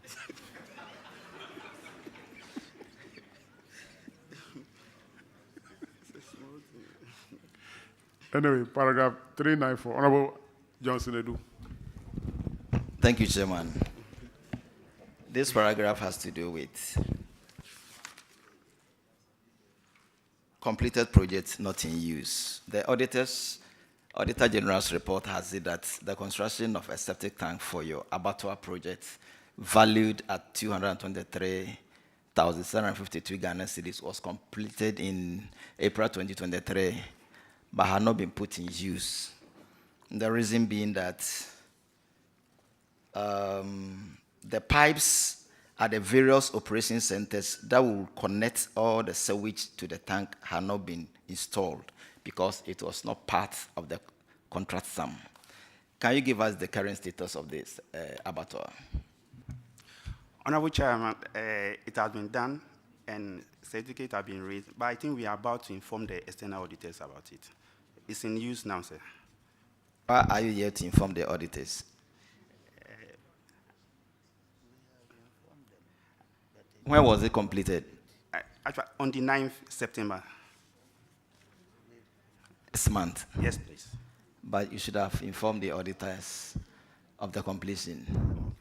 Auditors, please, can you confirm the completion of the project? Honorable Chair, we can confirm that they've laid the pipes, but they've not started using it as it's supposed to. Yeah, they've laid the pipes too. Chairman, that the project had been completed and in use. Well, the pipes have been laid, and does it mean that if you say the project is completed today, when you open the tap, the water can flow? Honorable Chair, yes, please. Okay. So officially, MC, are you going to commission it? Mr. Chairman, they've started using the place, so there's no need for us to go back and then commission it. So they started already? Yes, this was completed on the 9th of this month. No, it was just the pipe that we needed to connect to the sewage, which has been done. All right. So no commissioning. I thought you do a fanfare. Isn't it one of your achievements? Mr. Chairman, I'm not sure commissioning of a toilet project is a fanfare. No, I'm not saying it's a well, okay, you don't do a fanfare. Are you going to commission it? No, Mr. Chairman, it has already been done, so there's no need. Anyway, let me tell you, one of my opponents went to commission a borehole. He pumped it for 5 minutes. No, he pumped it for 5 minutes. No drop of water came from it.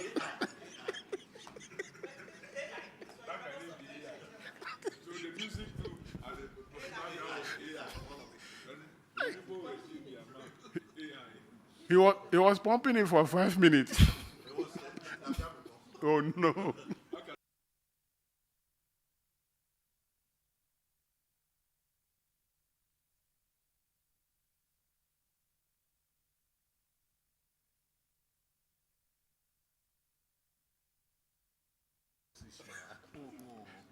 That'll be all for Wejagba where you are discharged.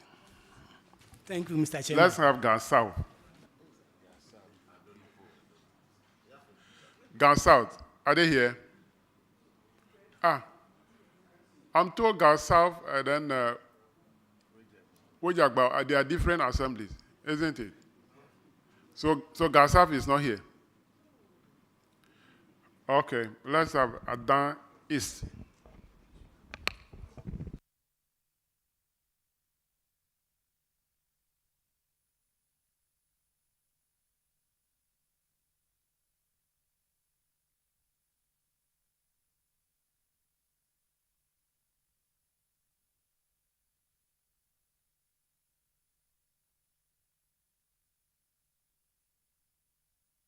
Kindly introduce yourself to the committee.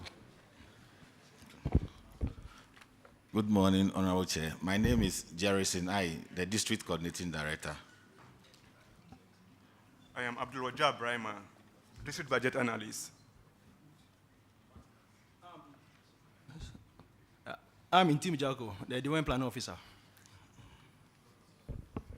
I'm Samoteria, Head of Works. Isaac Ojoayi, Finance. Thank you for coming. You have a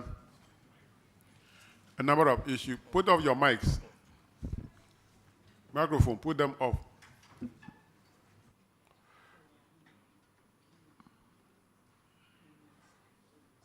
Your first infraction in the Common Fund Report, paragraph 374, unaccounted funds. You made expenses to the tune of 236,805, which it did not account for.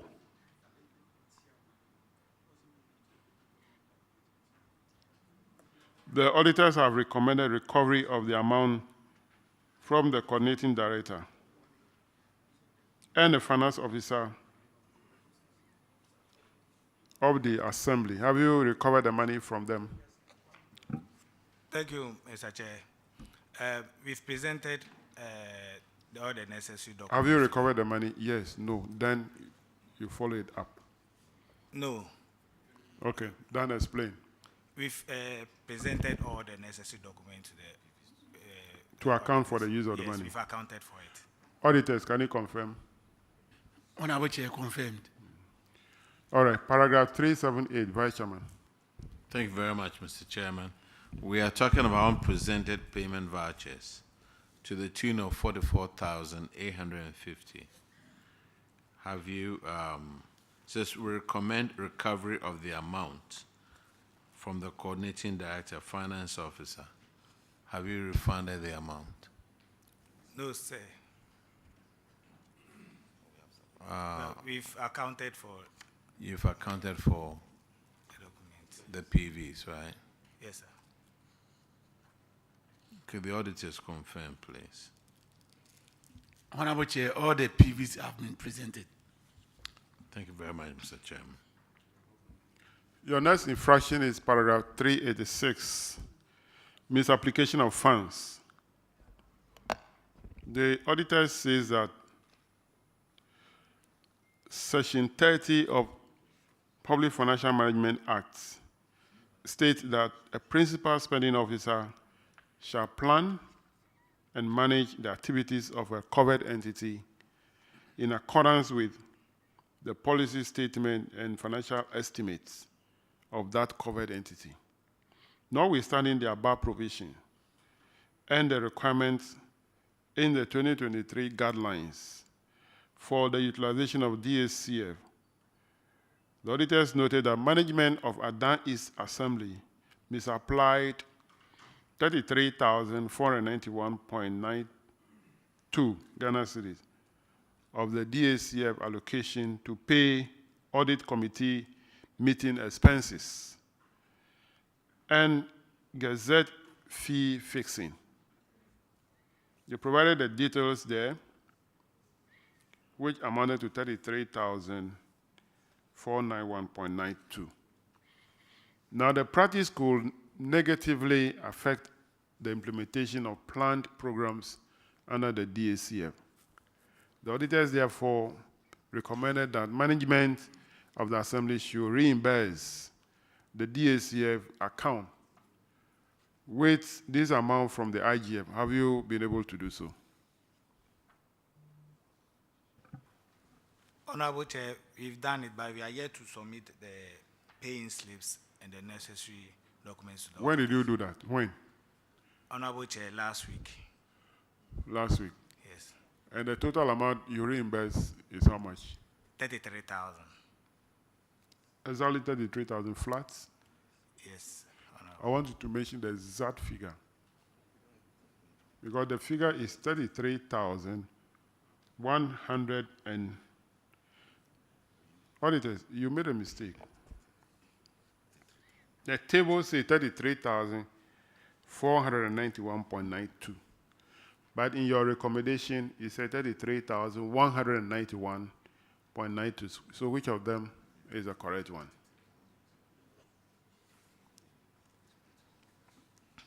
Honorable Chair, it's 33,491. Okay. So that is why you are supposed to reimburse the common fund account.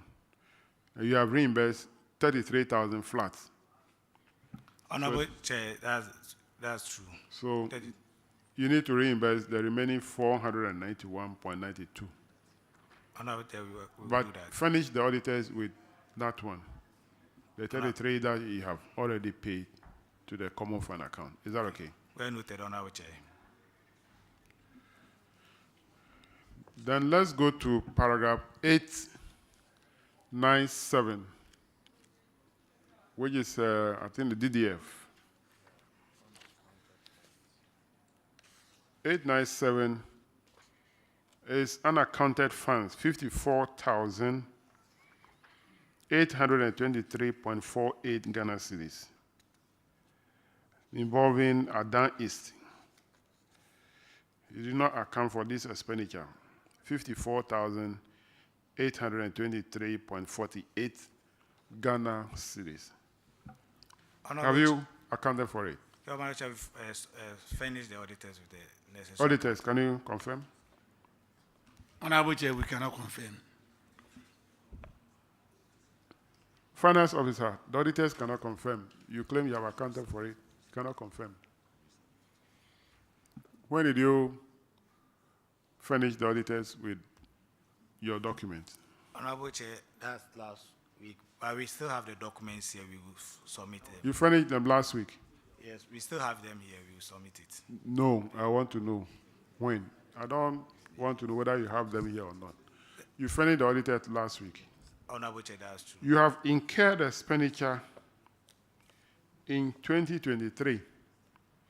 The first one, 21st December 2023. The second one, the same day, 21st December 2023. The third one, the same day, 21st December 2023. And then 24th January 2023. And May 2023. And December 2023.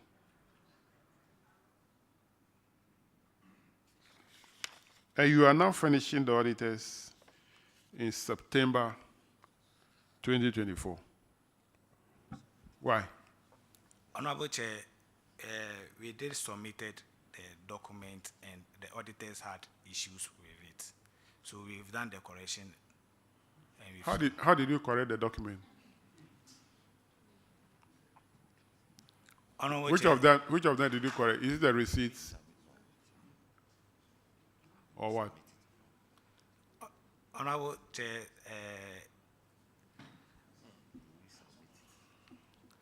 you corrected the document. Which of them did you correct? Honorable Chair, it is up to payment. Payment what? Coordinating Director. Honorable Chair, please we'll resubmit the documents. No, I'm not coming there. Okay. He has corrected the document that he gave to the auditors, which they have problem with. I want to know which of the document that has been corrected. Honorable Chair, at the time they were doing the auditing, we were moving from one office to another. So we didn't... I don't want to hear that. He said he has corrected document. Which of them did you correct? Finance Officer, which of them? Honorable Chair, most of our statement was incomplete. So we added... You say you submitted document to the auditor, they have problem with them, so you corrected them. Which of them? There were shortages in our acquaintance. Why are you changing your position? Why are you changing your position?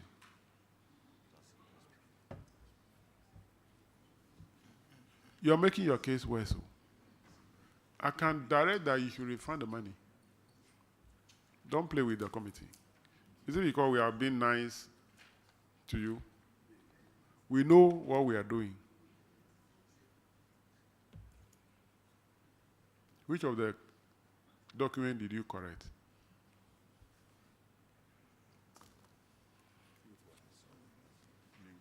Honorable Chair, I withdraw my first statement.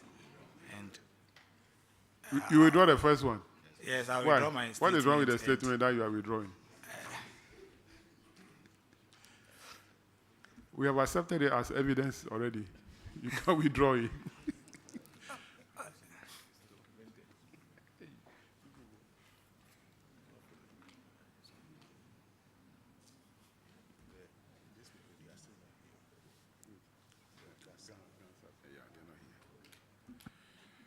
Is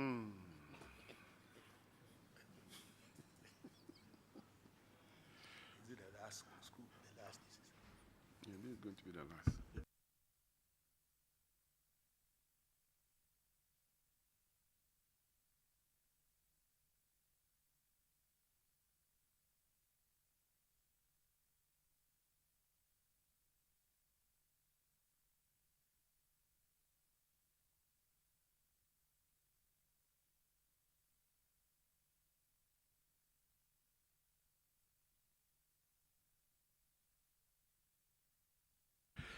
Auditors, do you have the corrected documents? Honorable Chair, they've not presented any document. When are you going to present them? Honorable Chair, our PVs are here. We present it today. You present them today? Yes, Honorable Chair. Auditors, I want you to take those documents, review them, and let us know if you accept them or not.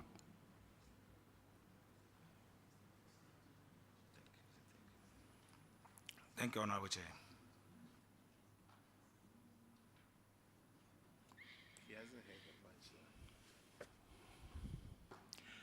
Let's go to the IGF.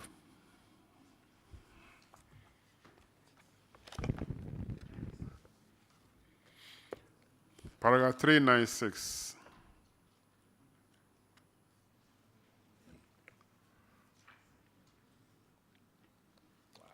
Is unsubstantiated payment. Adan is, I think you have a problem there. You have a problem with your finances at assembly, either in record keeping or whatever. Unsubstantiated payment. A total amount of 138,248 Ghana cedis. Hey.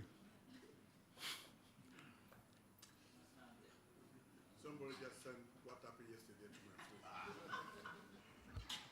Is it an iPhone? No, from my phone.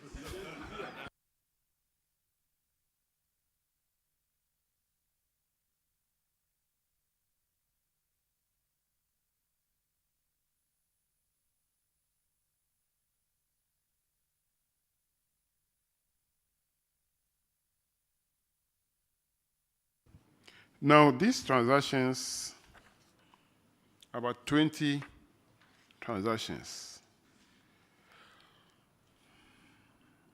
you have accounted for the use of some of them, some you did not account. So the total payment that you made is 159,685 Ghana cedis. But you were able to account for only 21,440 Ghana cedis, leaving a balance of 138,245 unaccounted for. The auditors have recommended that the coordinating director and the finance officer should refund the total amount into the IGF account of Adentan East District Assembly. Have you refunded this amount to the IGF account of the Assembly? Honorable Chair, no. But we've presented the necessary, we've accounted for them. You've now accounted for them. Have you informed the auditors about it? Honorable Chair, yes. Auditors, can you confirm this? Honorable Chair, we have the documentation for the payments.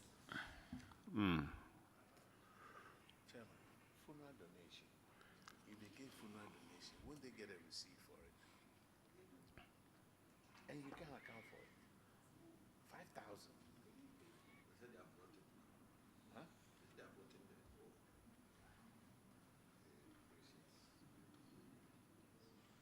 And what is funds for service and executive committee? Executive committee on the Assembly.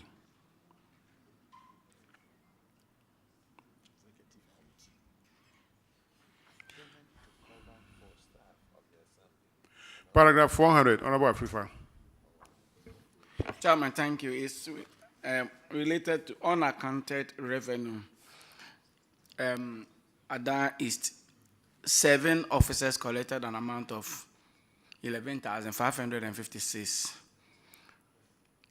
but they failed to account it, or you failed to account it. What is the status of it now? Honorable Chair, we've retrieved 7,250. We are here to submit it to the auditors for verification. You retrieved 7,250 as at yesterday, and we are here to submit it to the auditors for verification. Leaving a balance of? We are left with about 4,000 to pay. When are you hoping to collect the remaining or retrieve the remaining amount? By the close of this month, sir. How? Okay. Auditors, can you confirm whether they've been able to? Or you said you are here to submit to the auditors? How is your internal controls like at the assembly?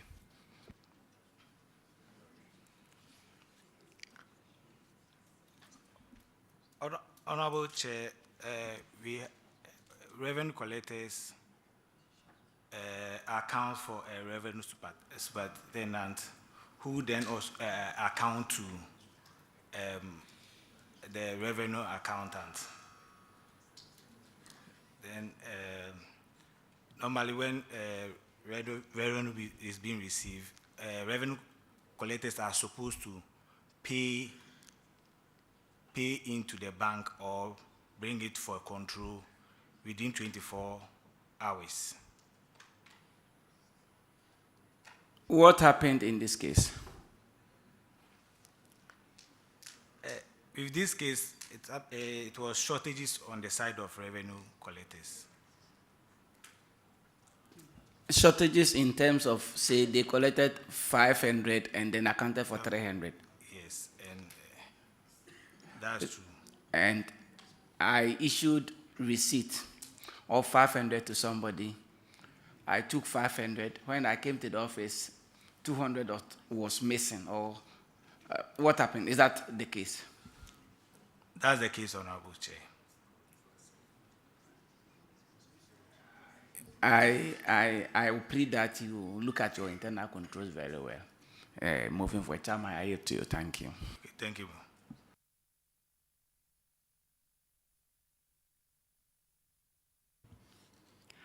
Are these revenue collectors still with the assembly? Honorable Chair, they are still with us. So they have collected revenue. They did not account for it. You are still allowing them to collect. Are they now accounting for the revenue they are collecting? Honorable Chair, yes, they account. Are they permanent staff or commission staff? They are IGF staff, permanent. Permanent. They are paid by IGF or paid by government? Paid by IGF.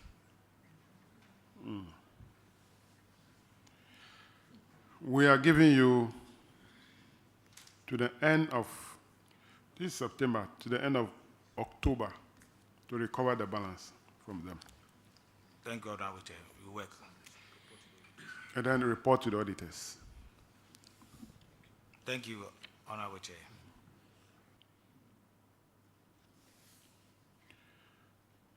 Your last infraction is paragraph 418, unpresented GCR booklets. And that is 6 GCR. Have you presented them for audit? Honorable Chair, no. We are here to present them. Where are the GCRs? You have all the 6? We have currently 2 here, and we reconcile the 4 with the auditors. There are 6 in number. Yeah, Honorable Chair.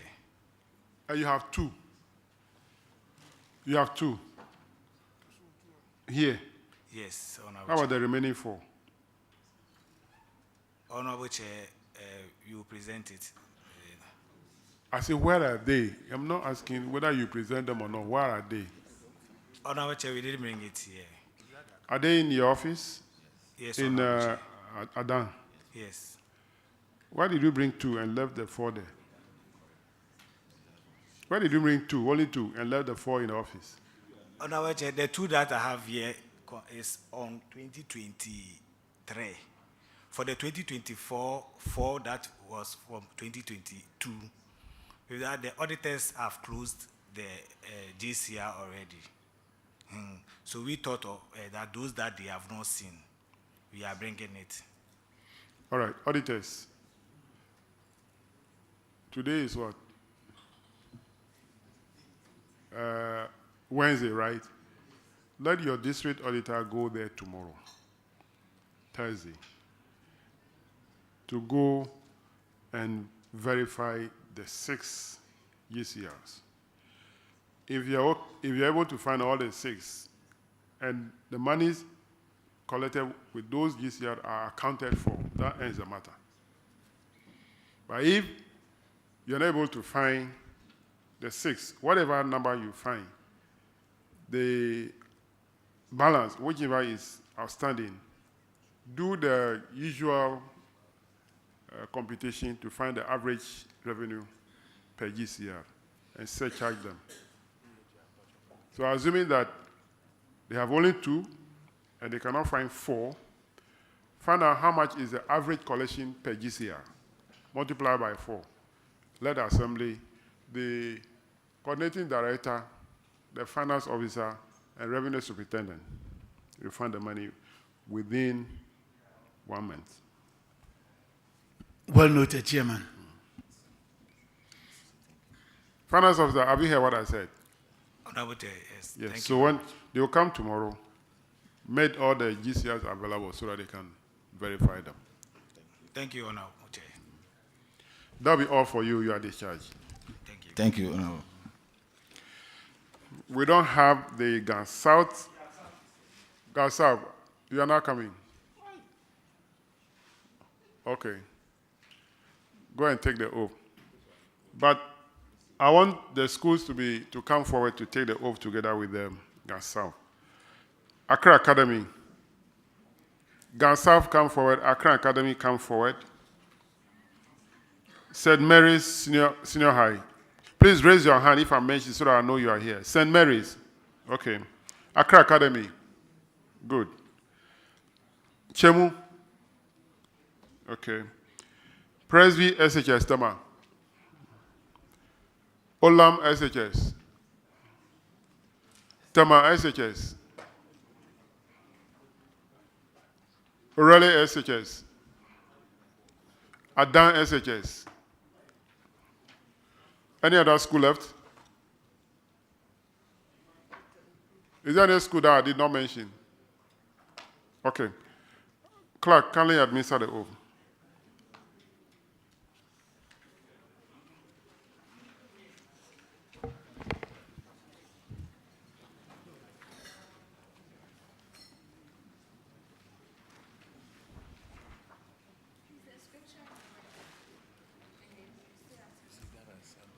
I do in the name of the Almighty God swear. That the evidence I shall give before this committee. Touching the matter in issue. Shall be the truth. The whole truth. And nothing but the truth. So help me God. Thank you very much. Gar South remain. The assembly, the schools should take their seats. I'll call them later.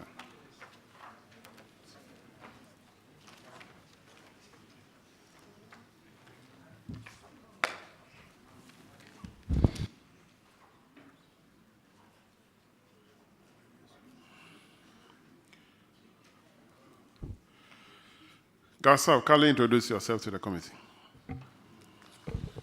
My name is Eugenia Agbenyega, the coordinating director. Emmanuel Lampa, internal auditor. I'm Stephen Abrokwa, HR manager. All right, thank you for coming. You have Which people are these? Gar South. You have one issue in the Common Fund report, paragraph 399.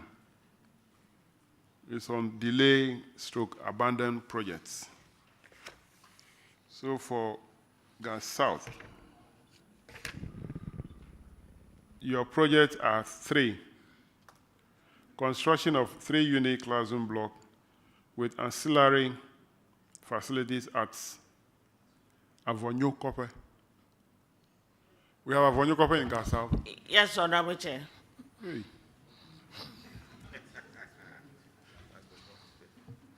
Avonyo Copper. Then we have construction of 3-unit classroom block at Kokorobite. Yes, please, Honorable Chair. Then the last one is construction of Chief's compound at Akoteko. Akutiaku, yes, please. Akutiaku, okay. What is the status of this project? Honorable Chair, please, they are in progress now. They're in progress means that contractors are on site. Yes, Honorable Chair. And auditors, can you confirm that the progress are ongoing? Honorable Chair, we cannot confirm. Coordinating Director, the auditors cannot confirm. Honorable Chair, the last time the audit team with us confirmed we were at the evaluation state. Evaluation of what? We had to repackage the contract. So we were at the evaluation stage, but the contractors have moved to site now. All right. So it means that the contractors quoted in the report are no more the contractors working. That's right, Honorable Chair. So the regional auditor, can you ask the district auditor to go back to verify? Honorable Chair, thank you. We'll do so. Now let's go to the IGF reports. Paragraph 426.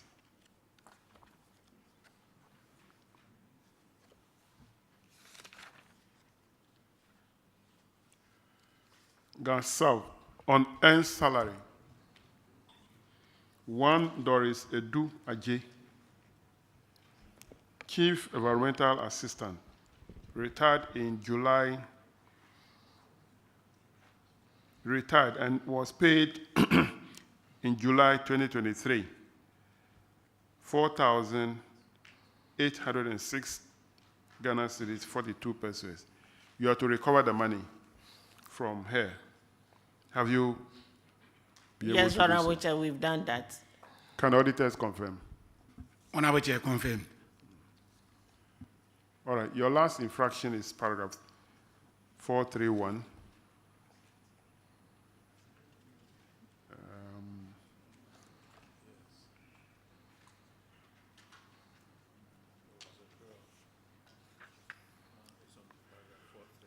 Yeah, so the auditors are saying that this is failure to redeem bond. And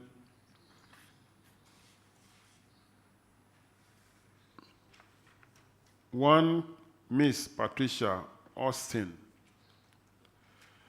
who is Assistant Social Development Officer. That's right. Receive a total salary for 24 months amounting to 91,094 Ghana cedis, 40 pesos. Now, she was granted a 2-year study leave with pay and was supposed to resume work after the expiration of her study leave. But she failed to do so. That's right. So the auditors have recommended that you should take all the necessary steps to recover the 91,094 Ghana cedis, 40 pesos, from Ms. Patricia Austin into the Auditor General Recovery Account. Have you done that? Honorable Chair, please, we tried on our own to retrieve the money, but our efforts were not yielding any fruit. So we had to refer the matter to Yoko. And so far, as at the last time that we checked, I think last week or so, she had paid 4,500.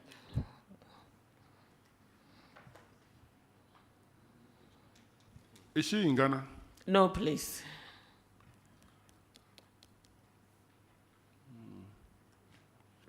So when people get opportunity to study, after the study, they think they are smart, so they can refuse to serve.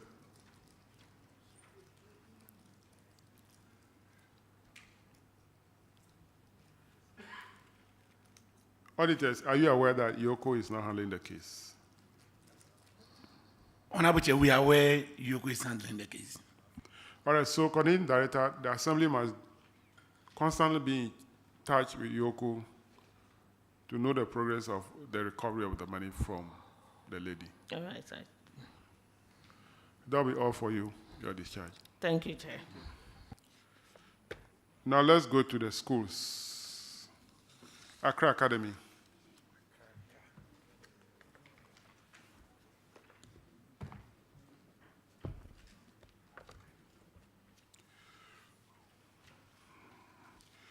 Kindly introduce yourselves to the committee.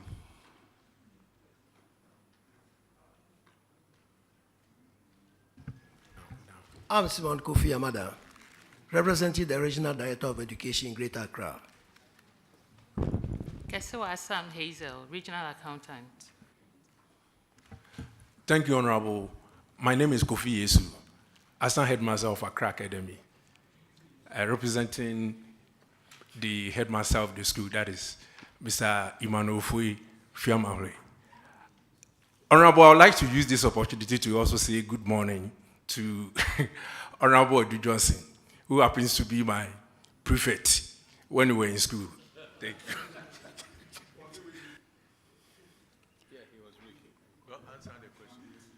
Honorable Chair, I'm Godwin Atayeboa, the school accountant. Thank you very much for coming. Accra, you have two issues in the report. The first one is at paragraph 343, rent/utility defaulters. So for Accra, there are 32 staff who defaulted in paying rents, amounting to 26,100. Your recommendation is to recover the money from these staff. Have you been able to do so? Honorable Chair, it has been recovered and paid to the school's account. Can auditors confirm? Honorable Chair, the amount has been refunded. All right. The next one is paragraph 347, Honorable Sampson. Chairman, thank you very much. One staff vacated post, September to October 2023. An amount involved 8613.46. You were supposed to recover the amount. Have you recovered the amount? Honorable Chair, after the auditors raised that observation, we wrote to Controller and Accountant General to confirm or certify the said amount that has been raised as an end salary. But the printout came to indicate that no such amount has hit Charles Zomelo's account.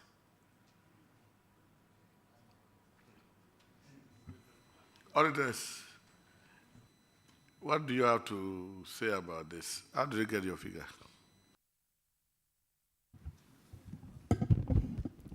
Honorable Chair, we are yet to be provided with the update he just mentioned about. But as it stands, it's still on end per our records. We are yet to be provided with any further evidence that is different from our position.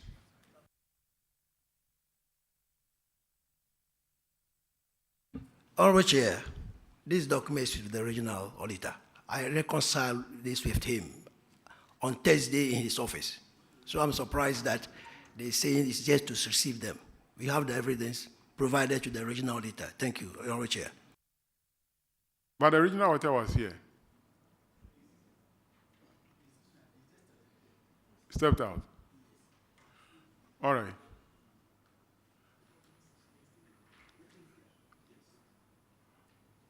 Kindly provide whatever you have to the Accra team. The regional auditor has come. So kindly brief him and let him respond to the issue.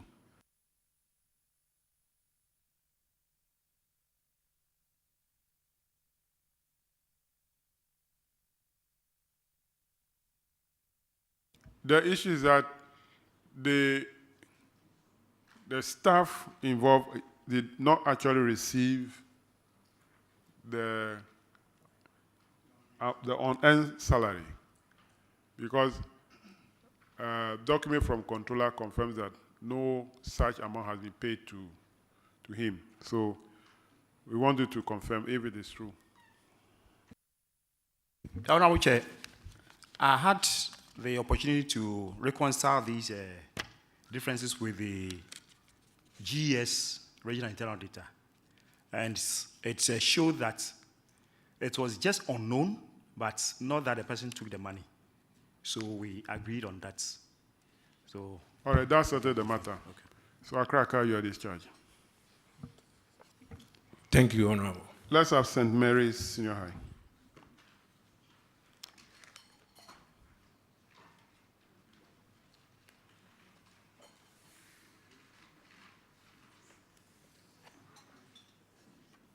Kindly introduce yourself to the committee. Good morning. My name is Anthony Mensah, the accountant. Good morning, Honorable Chair. I'm Rosemary Jiwa, Assistant Headmistress Domestic. You're welcome. Thank you, sir. You have only one issue. It's paragraph 347. It's on end salary. One staff receive a total of 8,834.23 Ghana cedis between April and August 2023. You have to recover the money from the staff. Have you? Honorable Chair, the money have been fully recovered and duly paid into the Auditor General's recovery account.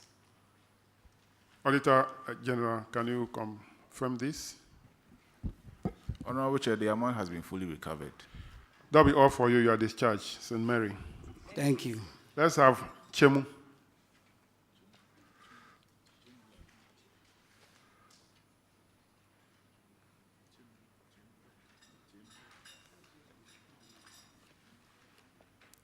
Kindly introduce yourself to the committee. Good morning, Honorable Chair. I'm Vicentia Chur Enin Eje, Headmistress of Chemu Senior High School. The school accountant. Thank you for coming. You have two issues. The first one is also on end salary. For Chemu Senior High, 2 staff vacated posts. They receive a total amount of 57,698.41 Ghana cedis between January and November 2023. You have to recover the money from them. Have you?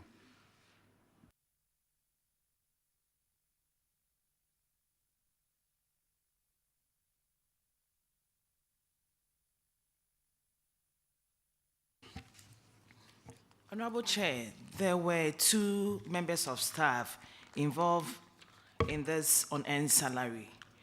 One member of staff has paid fully the amount, and the other one had a health issue, and the amount is still in the account. So we have written to Auditor General to recover it for us. The first one who paid fully, how much is the amount he or she paid?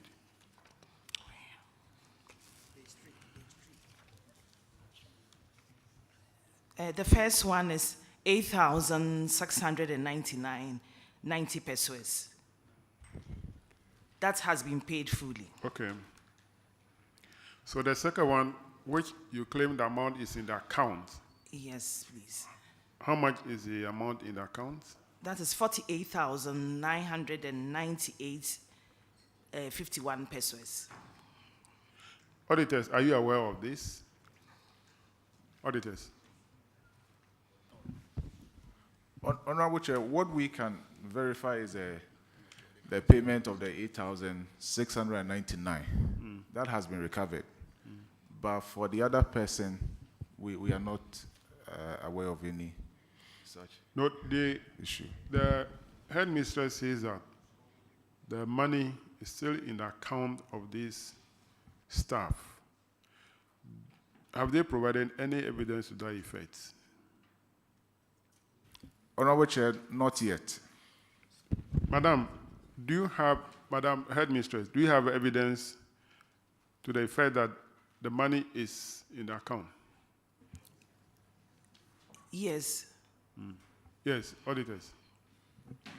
Honorable Chair, the regional auditor has it. Okay. Yeah. All right, so what do? You know what to do, how the money can go back to government chest. So go ahead and do that. And that's settled the matter. And we'll go to the next item for Chemu Senior High, paragraph 351, Honorable Afrifa. Thank you, Chairman. Unreturned 3 SHS core textbook, 1,156 books, valued at 34,680. Madam, what is the status of it? Have you been able to collect the books from the students? Yes, at the time of the audit, students were in the process of returning the books. So we have been able to recover 1,113 core subject textbooks amounting to 32,490 Ghana cedis from the defaulting students, and leaving an outstanding balance of 1,290 Ghana cedis. As of 12 September, we are still recovering from the students when they come to collect their testimonials and then their certificates. Chairman, I yield to you. Thank you. No, auditors, can you confirm, please?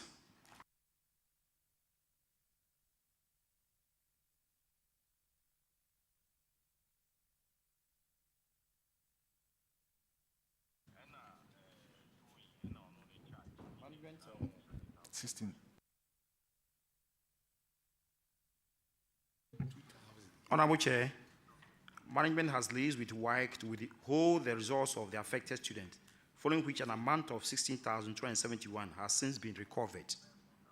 Copies of the GCRs attached. So we are yet to recover 18,409 from the students. Are you talking of a different thing or the same thing that we are talking about? It is Shemu Secondary School. Yes. Paragraph 351 to 354. Yes, according to the headmistress, they have collected 1,113 books from the students, and I want a confirmation from Honorable Chair, confirmed. All right, thank you very much. Madam, you've done well. Continue to recover the balance. Okay, you are discharged. Thank you very much. Let's have Presby Senior High, Tema.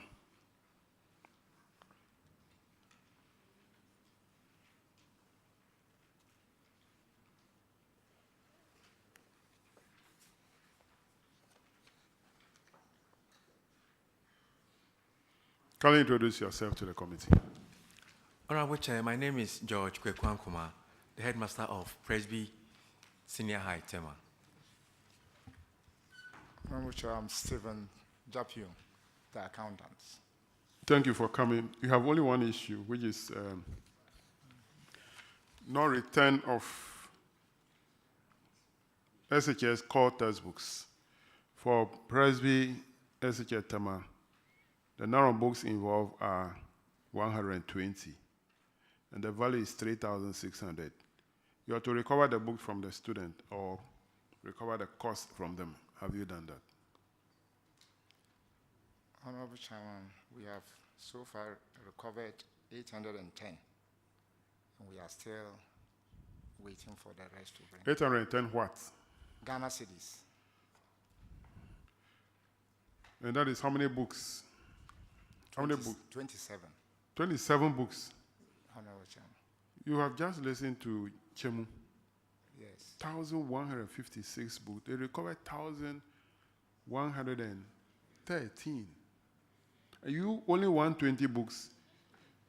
You have recovered 20 what? Honorable Chairman, we had already recovered some books.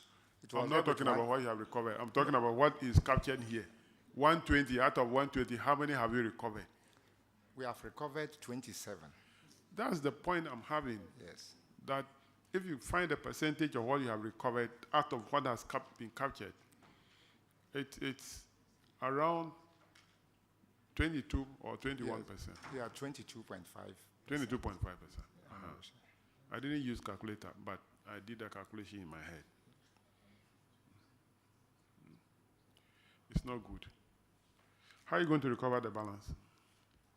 As and when they come for their certificates, and because they are no more in school. So if they don't come back, then we can't recover the book. We have also contacted them through their phone calls. So we are expecting that. Is it their parents or the students? We contact the students through their parents. How do you contact students through parents? Tell the parent to come and pay for the money, as you will not release their certificate to them. Okay. Unless the student didn't pass, so they won't bother to come. If they don't pass well, they won't bother to come for it. Auditors, can you confirm the 810 that you've recovered amounted to from 27 books? Can you confirm that? Yeah, Honorable Chair, 27 books amounting to 810 have been retrieved.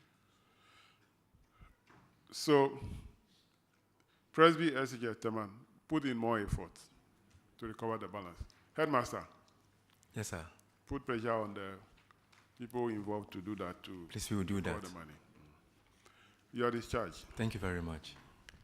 Thank you very much. Let's have Olam SHS.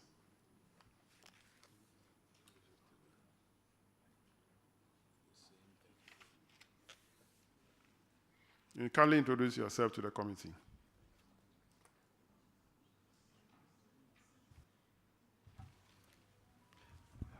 Thank you, Chair. Peter Obin Chunibo, Headmaster. Peter Sumane Atisuni.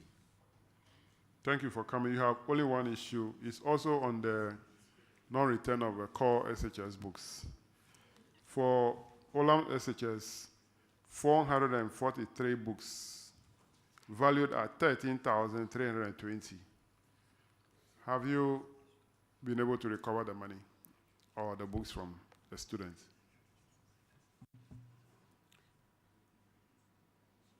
Yes, Honorable Chair, we've recovered some, but not all. We've been able to recover 41 textbooks, and the rest we are yet to recover. Only 41? Yes, out please, of 443? Yes, please. Your percentage is worse.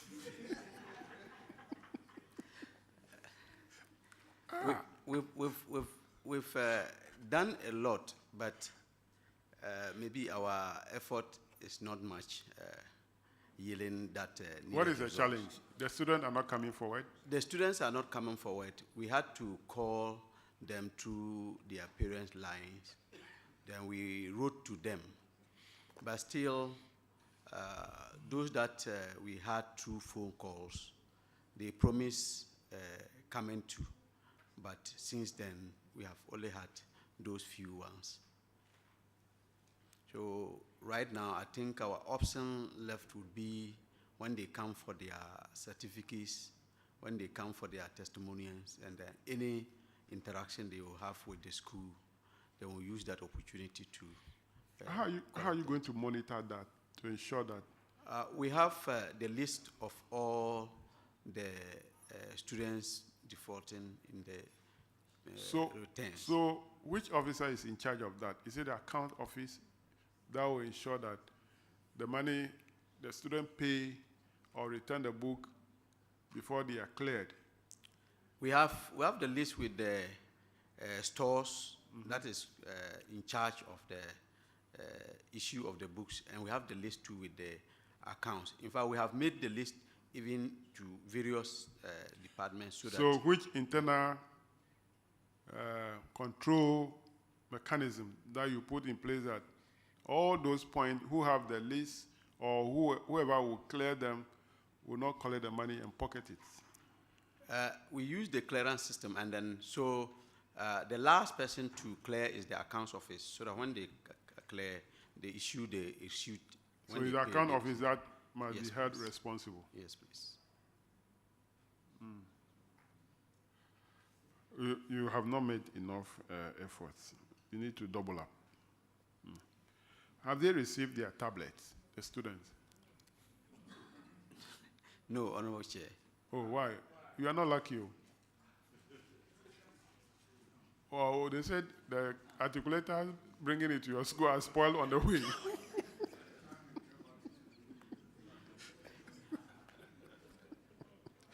Then we pray that the articulator is repaired. All right, that'll be all for you, Your Discharge. Thank you, Honorable Chair. Thank you, Chair. Tema Senior High.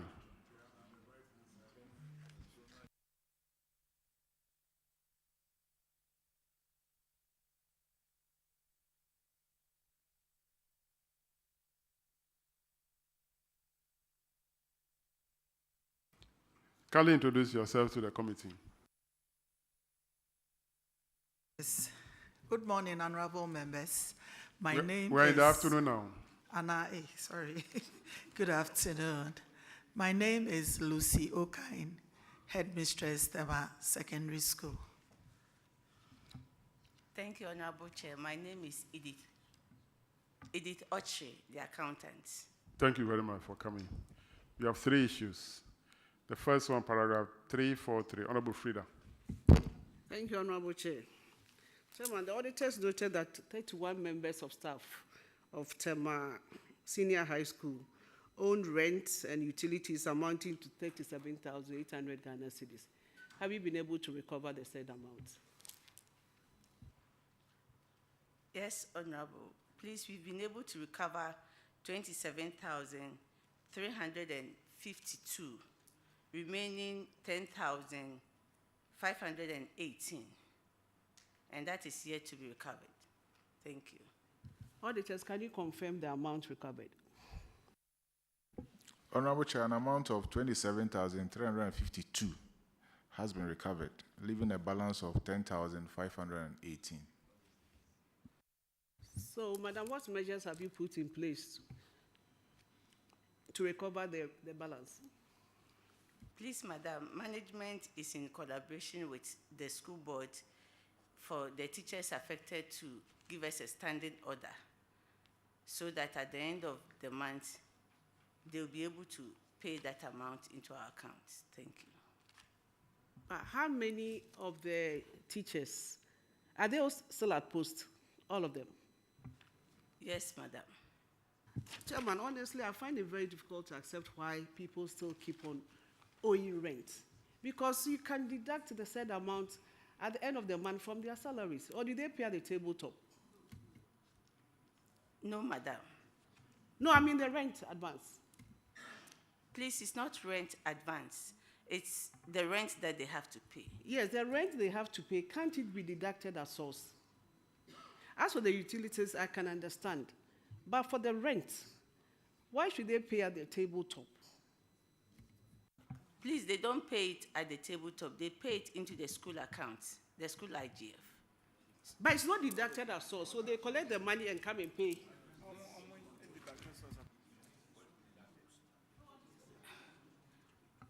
It's an idea for the school. So that is what we use to maintain and do the work of the school. So Yeah. if it go to controller, then they pay at source. It means that the money is not coming back to the school. Thank you. So they are yet to give you a payment plan or the standing orders? Yes, madam.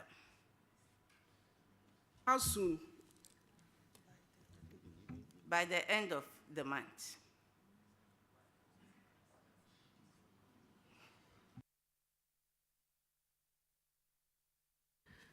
So how long have they defaulted in this payment? How long? How many months? Please, it varies. So average. The average, let's say about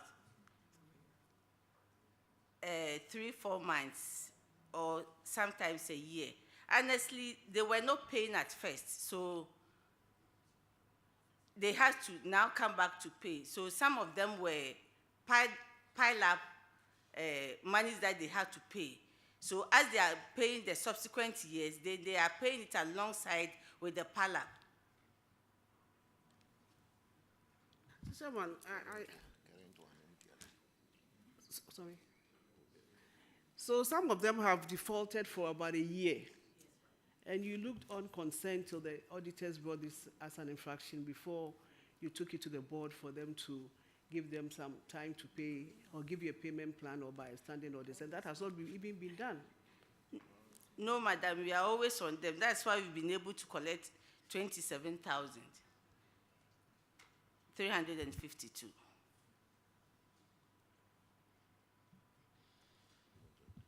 Chairman, that will be all from me. What type of bungalows do you have? How many bedroom bungalows? 2 bedrooms. All of them? Some one. So how much are they paying for a 2-bedroom per month and a 1-bedroom? They are paying 140 for 2-bedroom. That is Tema. Yes, please.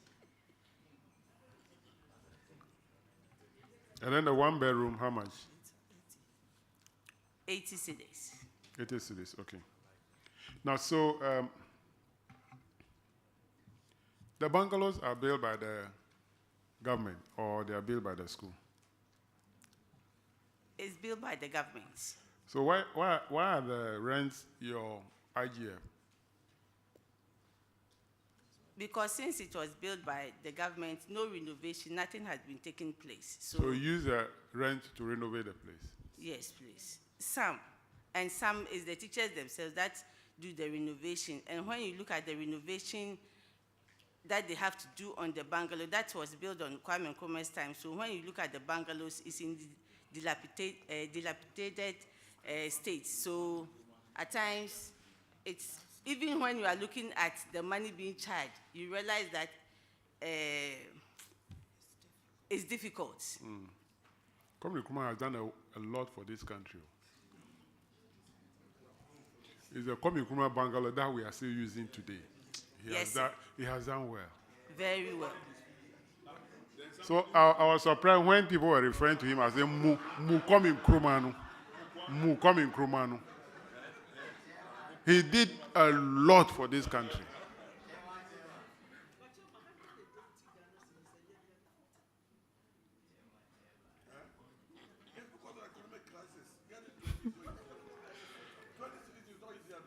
Now, you know, the issue about this renting is a thorny issue. If you remember, when Reverend Akandi was with us in Sunyani and Northern region,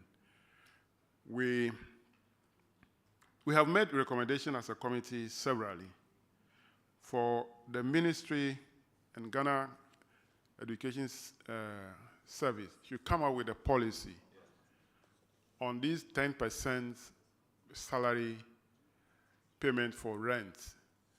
We know it has been explained that if I'm a principal superintendent and I'm in 2-bedroom bungalow, and another who is just an entry into the service, a teacher, also in the same 2-bedroom.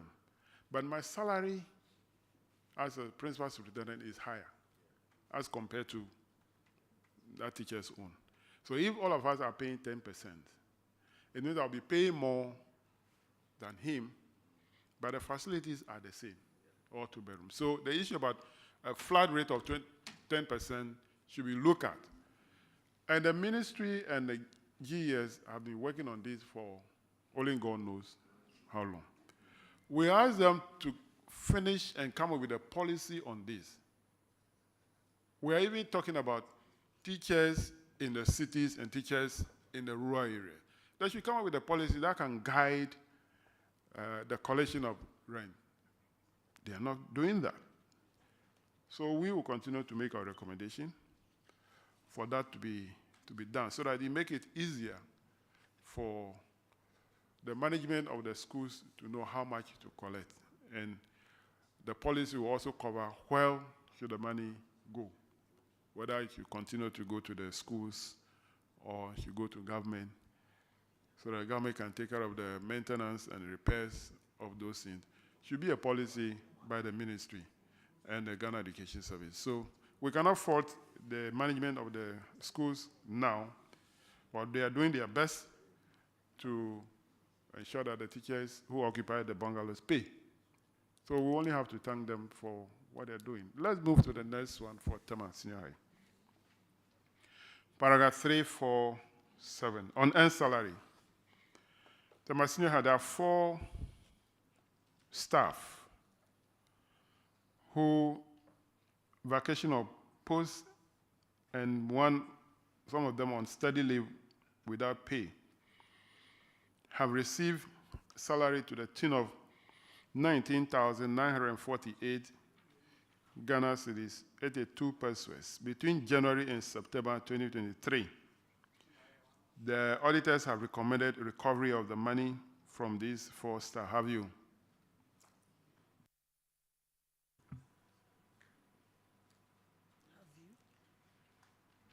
Honorable Chair, no.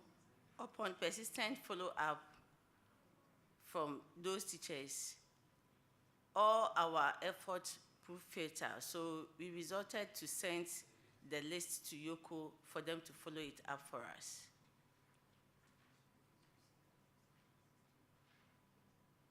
Do you know that you know the teachers involved? Yes, but they are all not in the country. Who did a validation of their salary before they were paid? You know, the ESPV have validators, or the schools have validators to validate every teacher before the teacher is paid. Who did that validation? Honorable Chair is the accountant. That's you.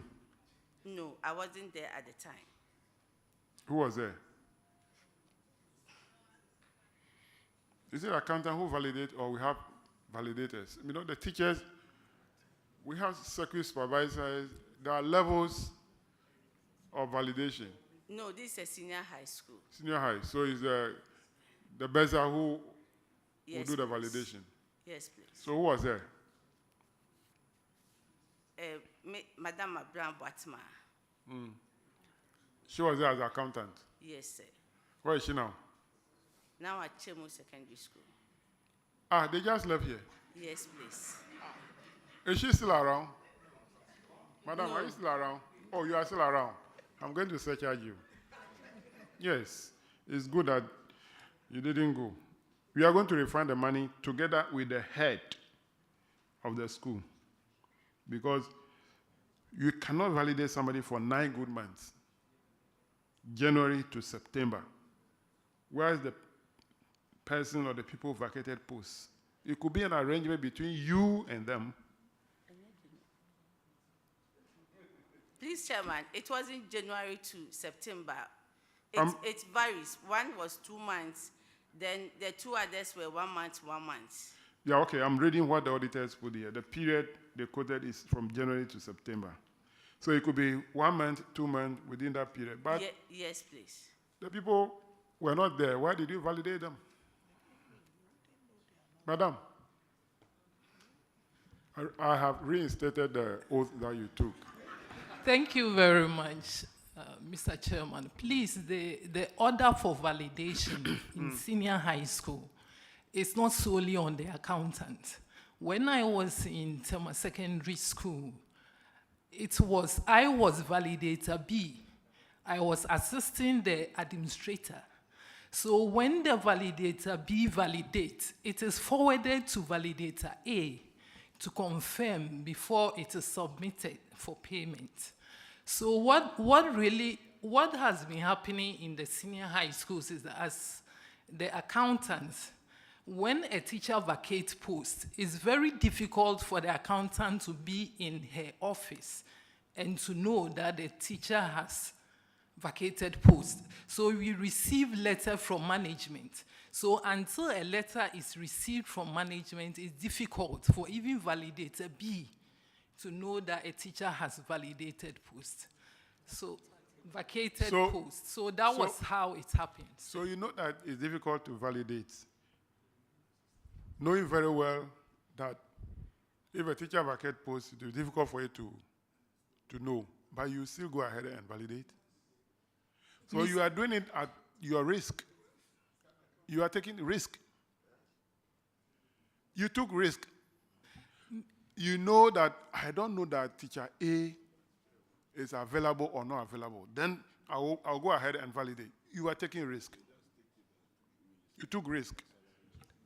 Mr. Chairman, I want to correct myself. Okay.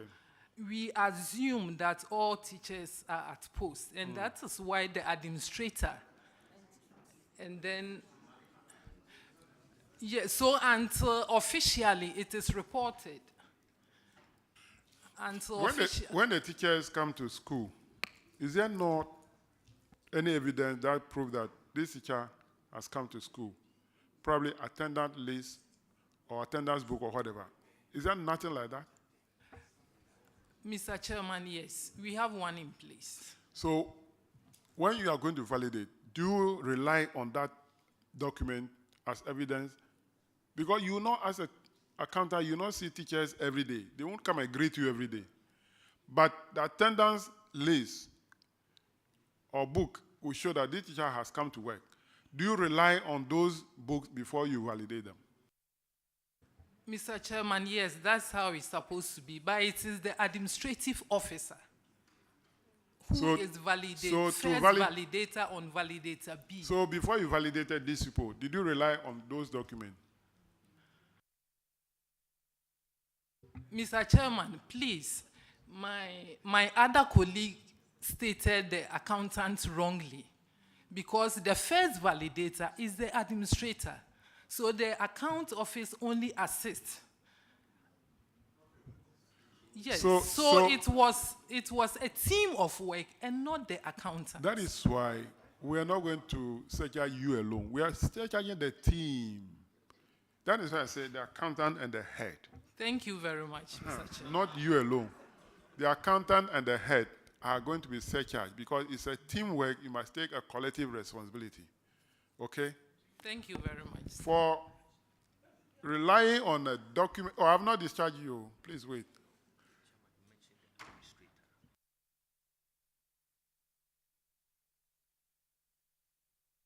In the senior high, do you have administrator different from the head? Yes, Mr. Chairman. Honorable Chair, there is a system that we run in GES. Okay. As a result of the reduction of this double track, green, gold, a teacher comes to school to teach for a number of months, then he goes off and he will be on leave for 3 months. Sometimes not even have to mind. And then before you realize, the teacher prepare himself that I'm going out of the country. But because it is a holiday period, you assume that as soon as school resumes after 3 months, this teacher will resurface, just for you to be told that a teacher is no more in the country. But this is an issue that in the holidays, the teachers don't come to sign the attendance book. They're on holidays.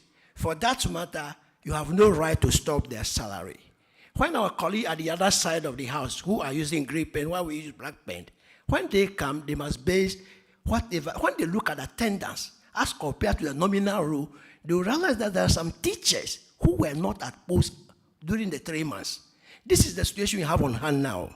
As we speak now, some of our students will be coming on the 27th of this month. They have been on holidays for the past 2.5 months. In the event that this teacher took advantage of the holiday and traveled out of the country, this is the situation we face. Honorable Chair, it is about the system that we are running. It is difficult to track who earns the salary, who does not earn the salary, looking at the situation surrounding the system we run now. Thank you, Honorable Chair. I think you are offering a good information, which I think the auditors must take into consideration. You see, we should not just look at if a teacher was not present at the time of the audit or whatever. We should take into consideration the period that the school vacated and the period that the school resumed. So that if the teacher, let's say the school vacated for 2 months, and these teachers definitely will be paid for that 2 months when the school was on vacation. It's legal.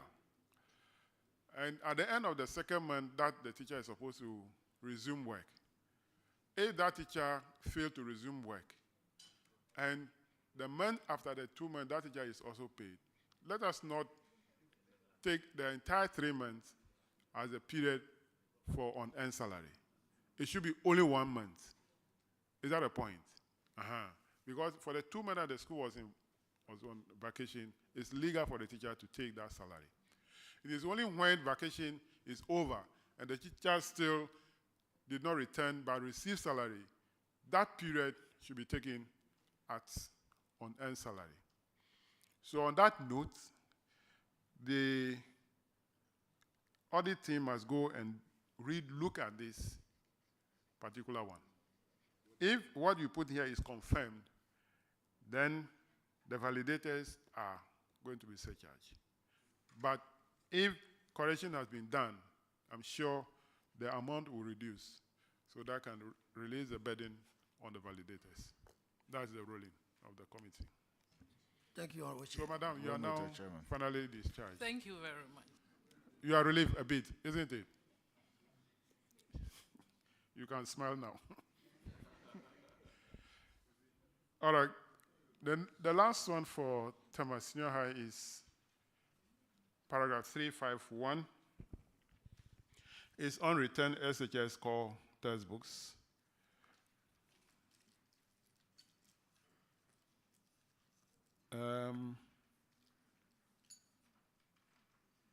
Tema, 341 textbooks valued at 10,230. Have you recovered the books from them? Honorable Chair, we've been able to recover 204. That's amounting 6,120 Ghana cedis. So left with 4,110, and that is about 37. 37, yes. Okay. Being retrieved. So you are still recovering? Yes, sir. Auditors, can you confirm the amount recovered? Honorable Chair, 204 books worth 6,120 have been retrieved. All right. That'll be all for Tema Senior High. You are discharged. Thank you, sir. Orale Senior High.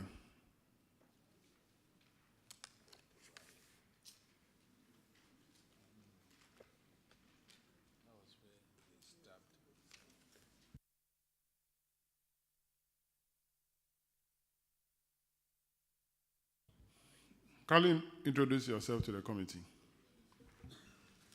Nadia Annan, Headmistress, Urali Senior High.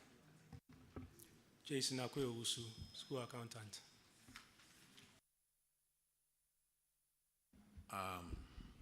Madam, your infraction is on paragraph 355, operation of a private school within institution premise.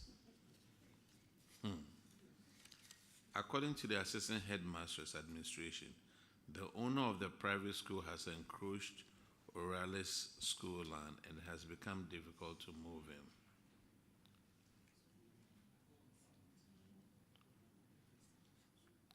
And then another private developer has constructed a warehouse within the school compound in 2021.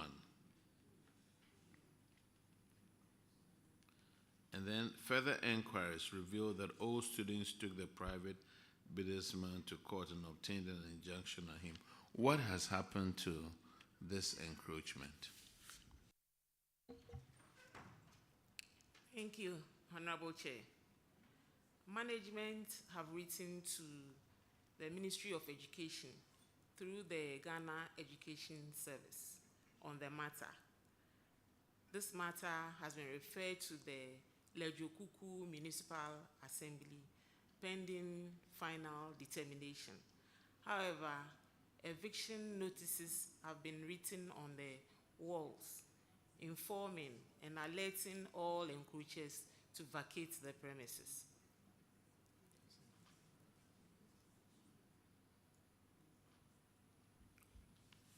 Do you have title to the land?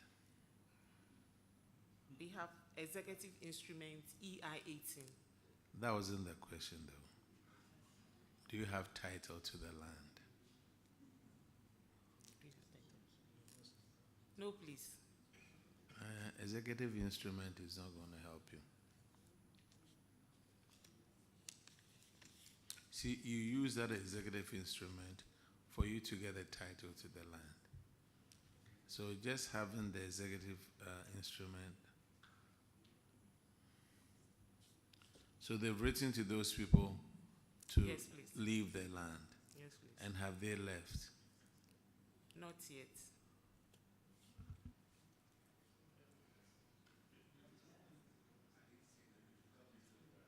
Yes, sir. Thank you, Chairman. Chairman, I want to find out whether the school has been walled. Yes, please. The school has been walled. Was it walled before or after the encroachment? The encroachers are within. They have been, the place has been walled already. So they crossed the wall. When O'Reilly came to the school in 2012, they were already there. So that's why I want to find out whether it was walled before they encroached or they encroached before the walling. Because it will be very difficult for them to encroach, you know. Okay, so what happened is that O'Reilly moved from Adabraka to the new site. When we got to the site, those people were already there, and they asked us to come there. So we didn't. They were not there before. They were not there after we came, but they were there before we came there. Yes. So yes, they were there before we got there. Their school and everything was there before we got there. Yes. They are still in. Now, madam, if you had the executive instrument, how could they move in there before you did? What I'm saying is that they said when they were evicting them from Adabraka, O'Reilly was being evicted from Adabraka, they said that land had been allocated for the school. But as at when we went there, the encroachers were already there. There were buildings in that place already before we went. Why didn't you evict them at that time, but you went and joined them? It was not within our power to evict them. This was a school project, actually, that the then National Security Advisor, General Nunu Mensah, himself was involved, but was unsuccessful in terms of evicting these squatters. So it's a matter that have really gone through a lot. That was a school that General Nunu Mensah himself was involved in its construction, but he was even unsuccessful in getting them out. So let's encourage them to see what they can do to really get the squatters out. Chairman, a quick one. She said they have an executive instrument. What documents do the other encroachers have on the land? Their private school, because they're going to meet them there. So the executive instrument covers how many acres, or it covers the entire land. And what documents do they have? I know you are in court now, so what documents are they producing at court?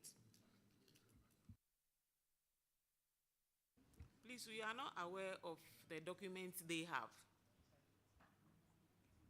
Madam, I can only wish you good luck on this one. Thank you very much.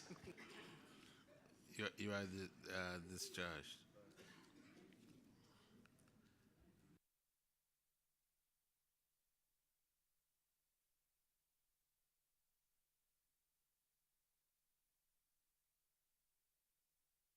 Okay.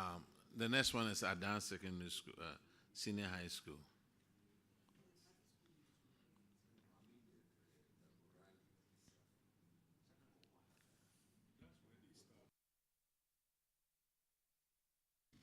Please introduce yourself to the committee.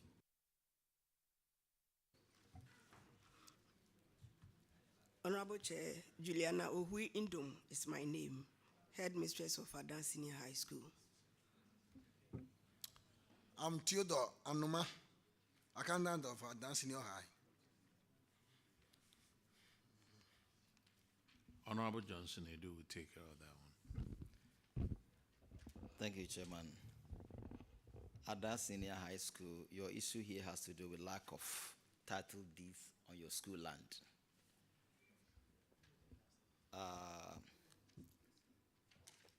You are here to complete the fence wall of your school to prevent encroachment. Has the wall been completed? Thank you, Honorable. Not yet. We've done about 60% of the fence wall. What is keeping you from completing? Please, the project is not government funded. It is the old students and partially PTA who are undertaking that job. So as and when money comes in, then you continue? Yes, please. That's fine. Then again, you are to obtain a title deed on the school land so that in the event of encroachment or litigation, you'll be able to protect the land or secure the land. So how far with the title deed? Thank you, Honorable. That one too, we are on course. We've acquired the indenture and we are pending the seal to be authentic. And it is the old students who are handling it. So we are on course. When was the last time you followed up on that? That was last week. Madam, having an indenture doesn't mean anything here in Ghana. Having an indenture doesn't mean anything. It's a process. You need to get a title deed to the land. You just heard orally. Maybe the old students of your school need to visit orally.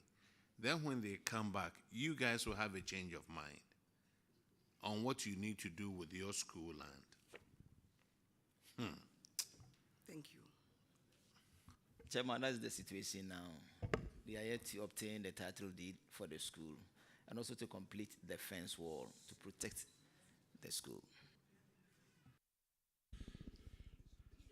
Adenta Senior High, where is it located? Sege? No, please, Adenta 4. Adenta 4, okay. Yes, please. So, and the training college is also located in Adenta 4? Yes, please. So is a technical... also in Adenta. But that is Big Adenta? That is Big Adenta. Okay. All right, that'll be all for you. You are discharged. Thank you. Is there any other school left?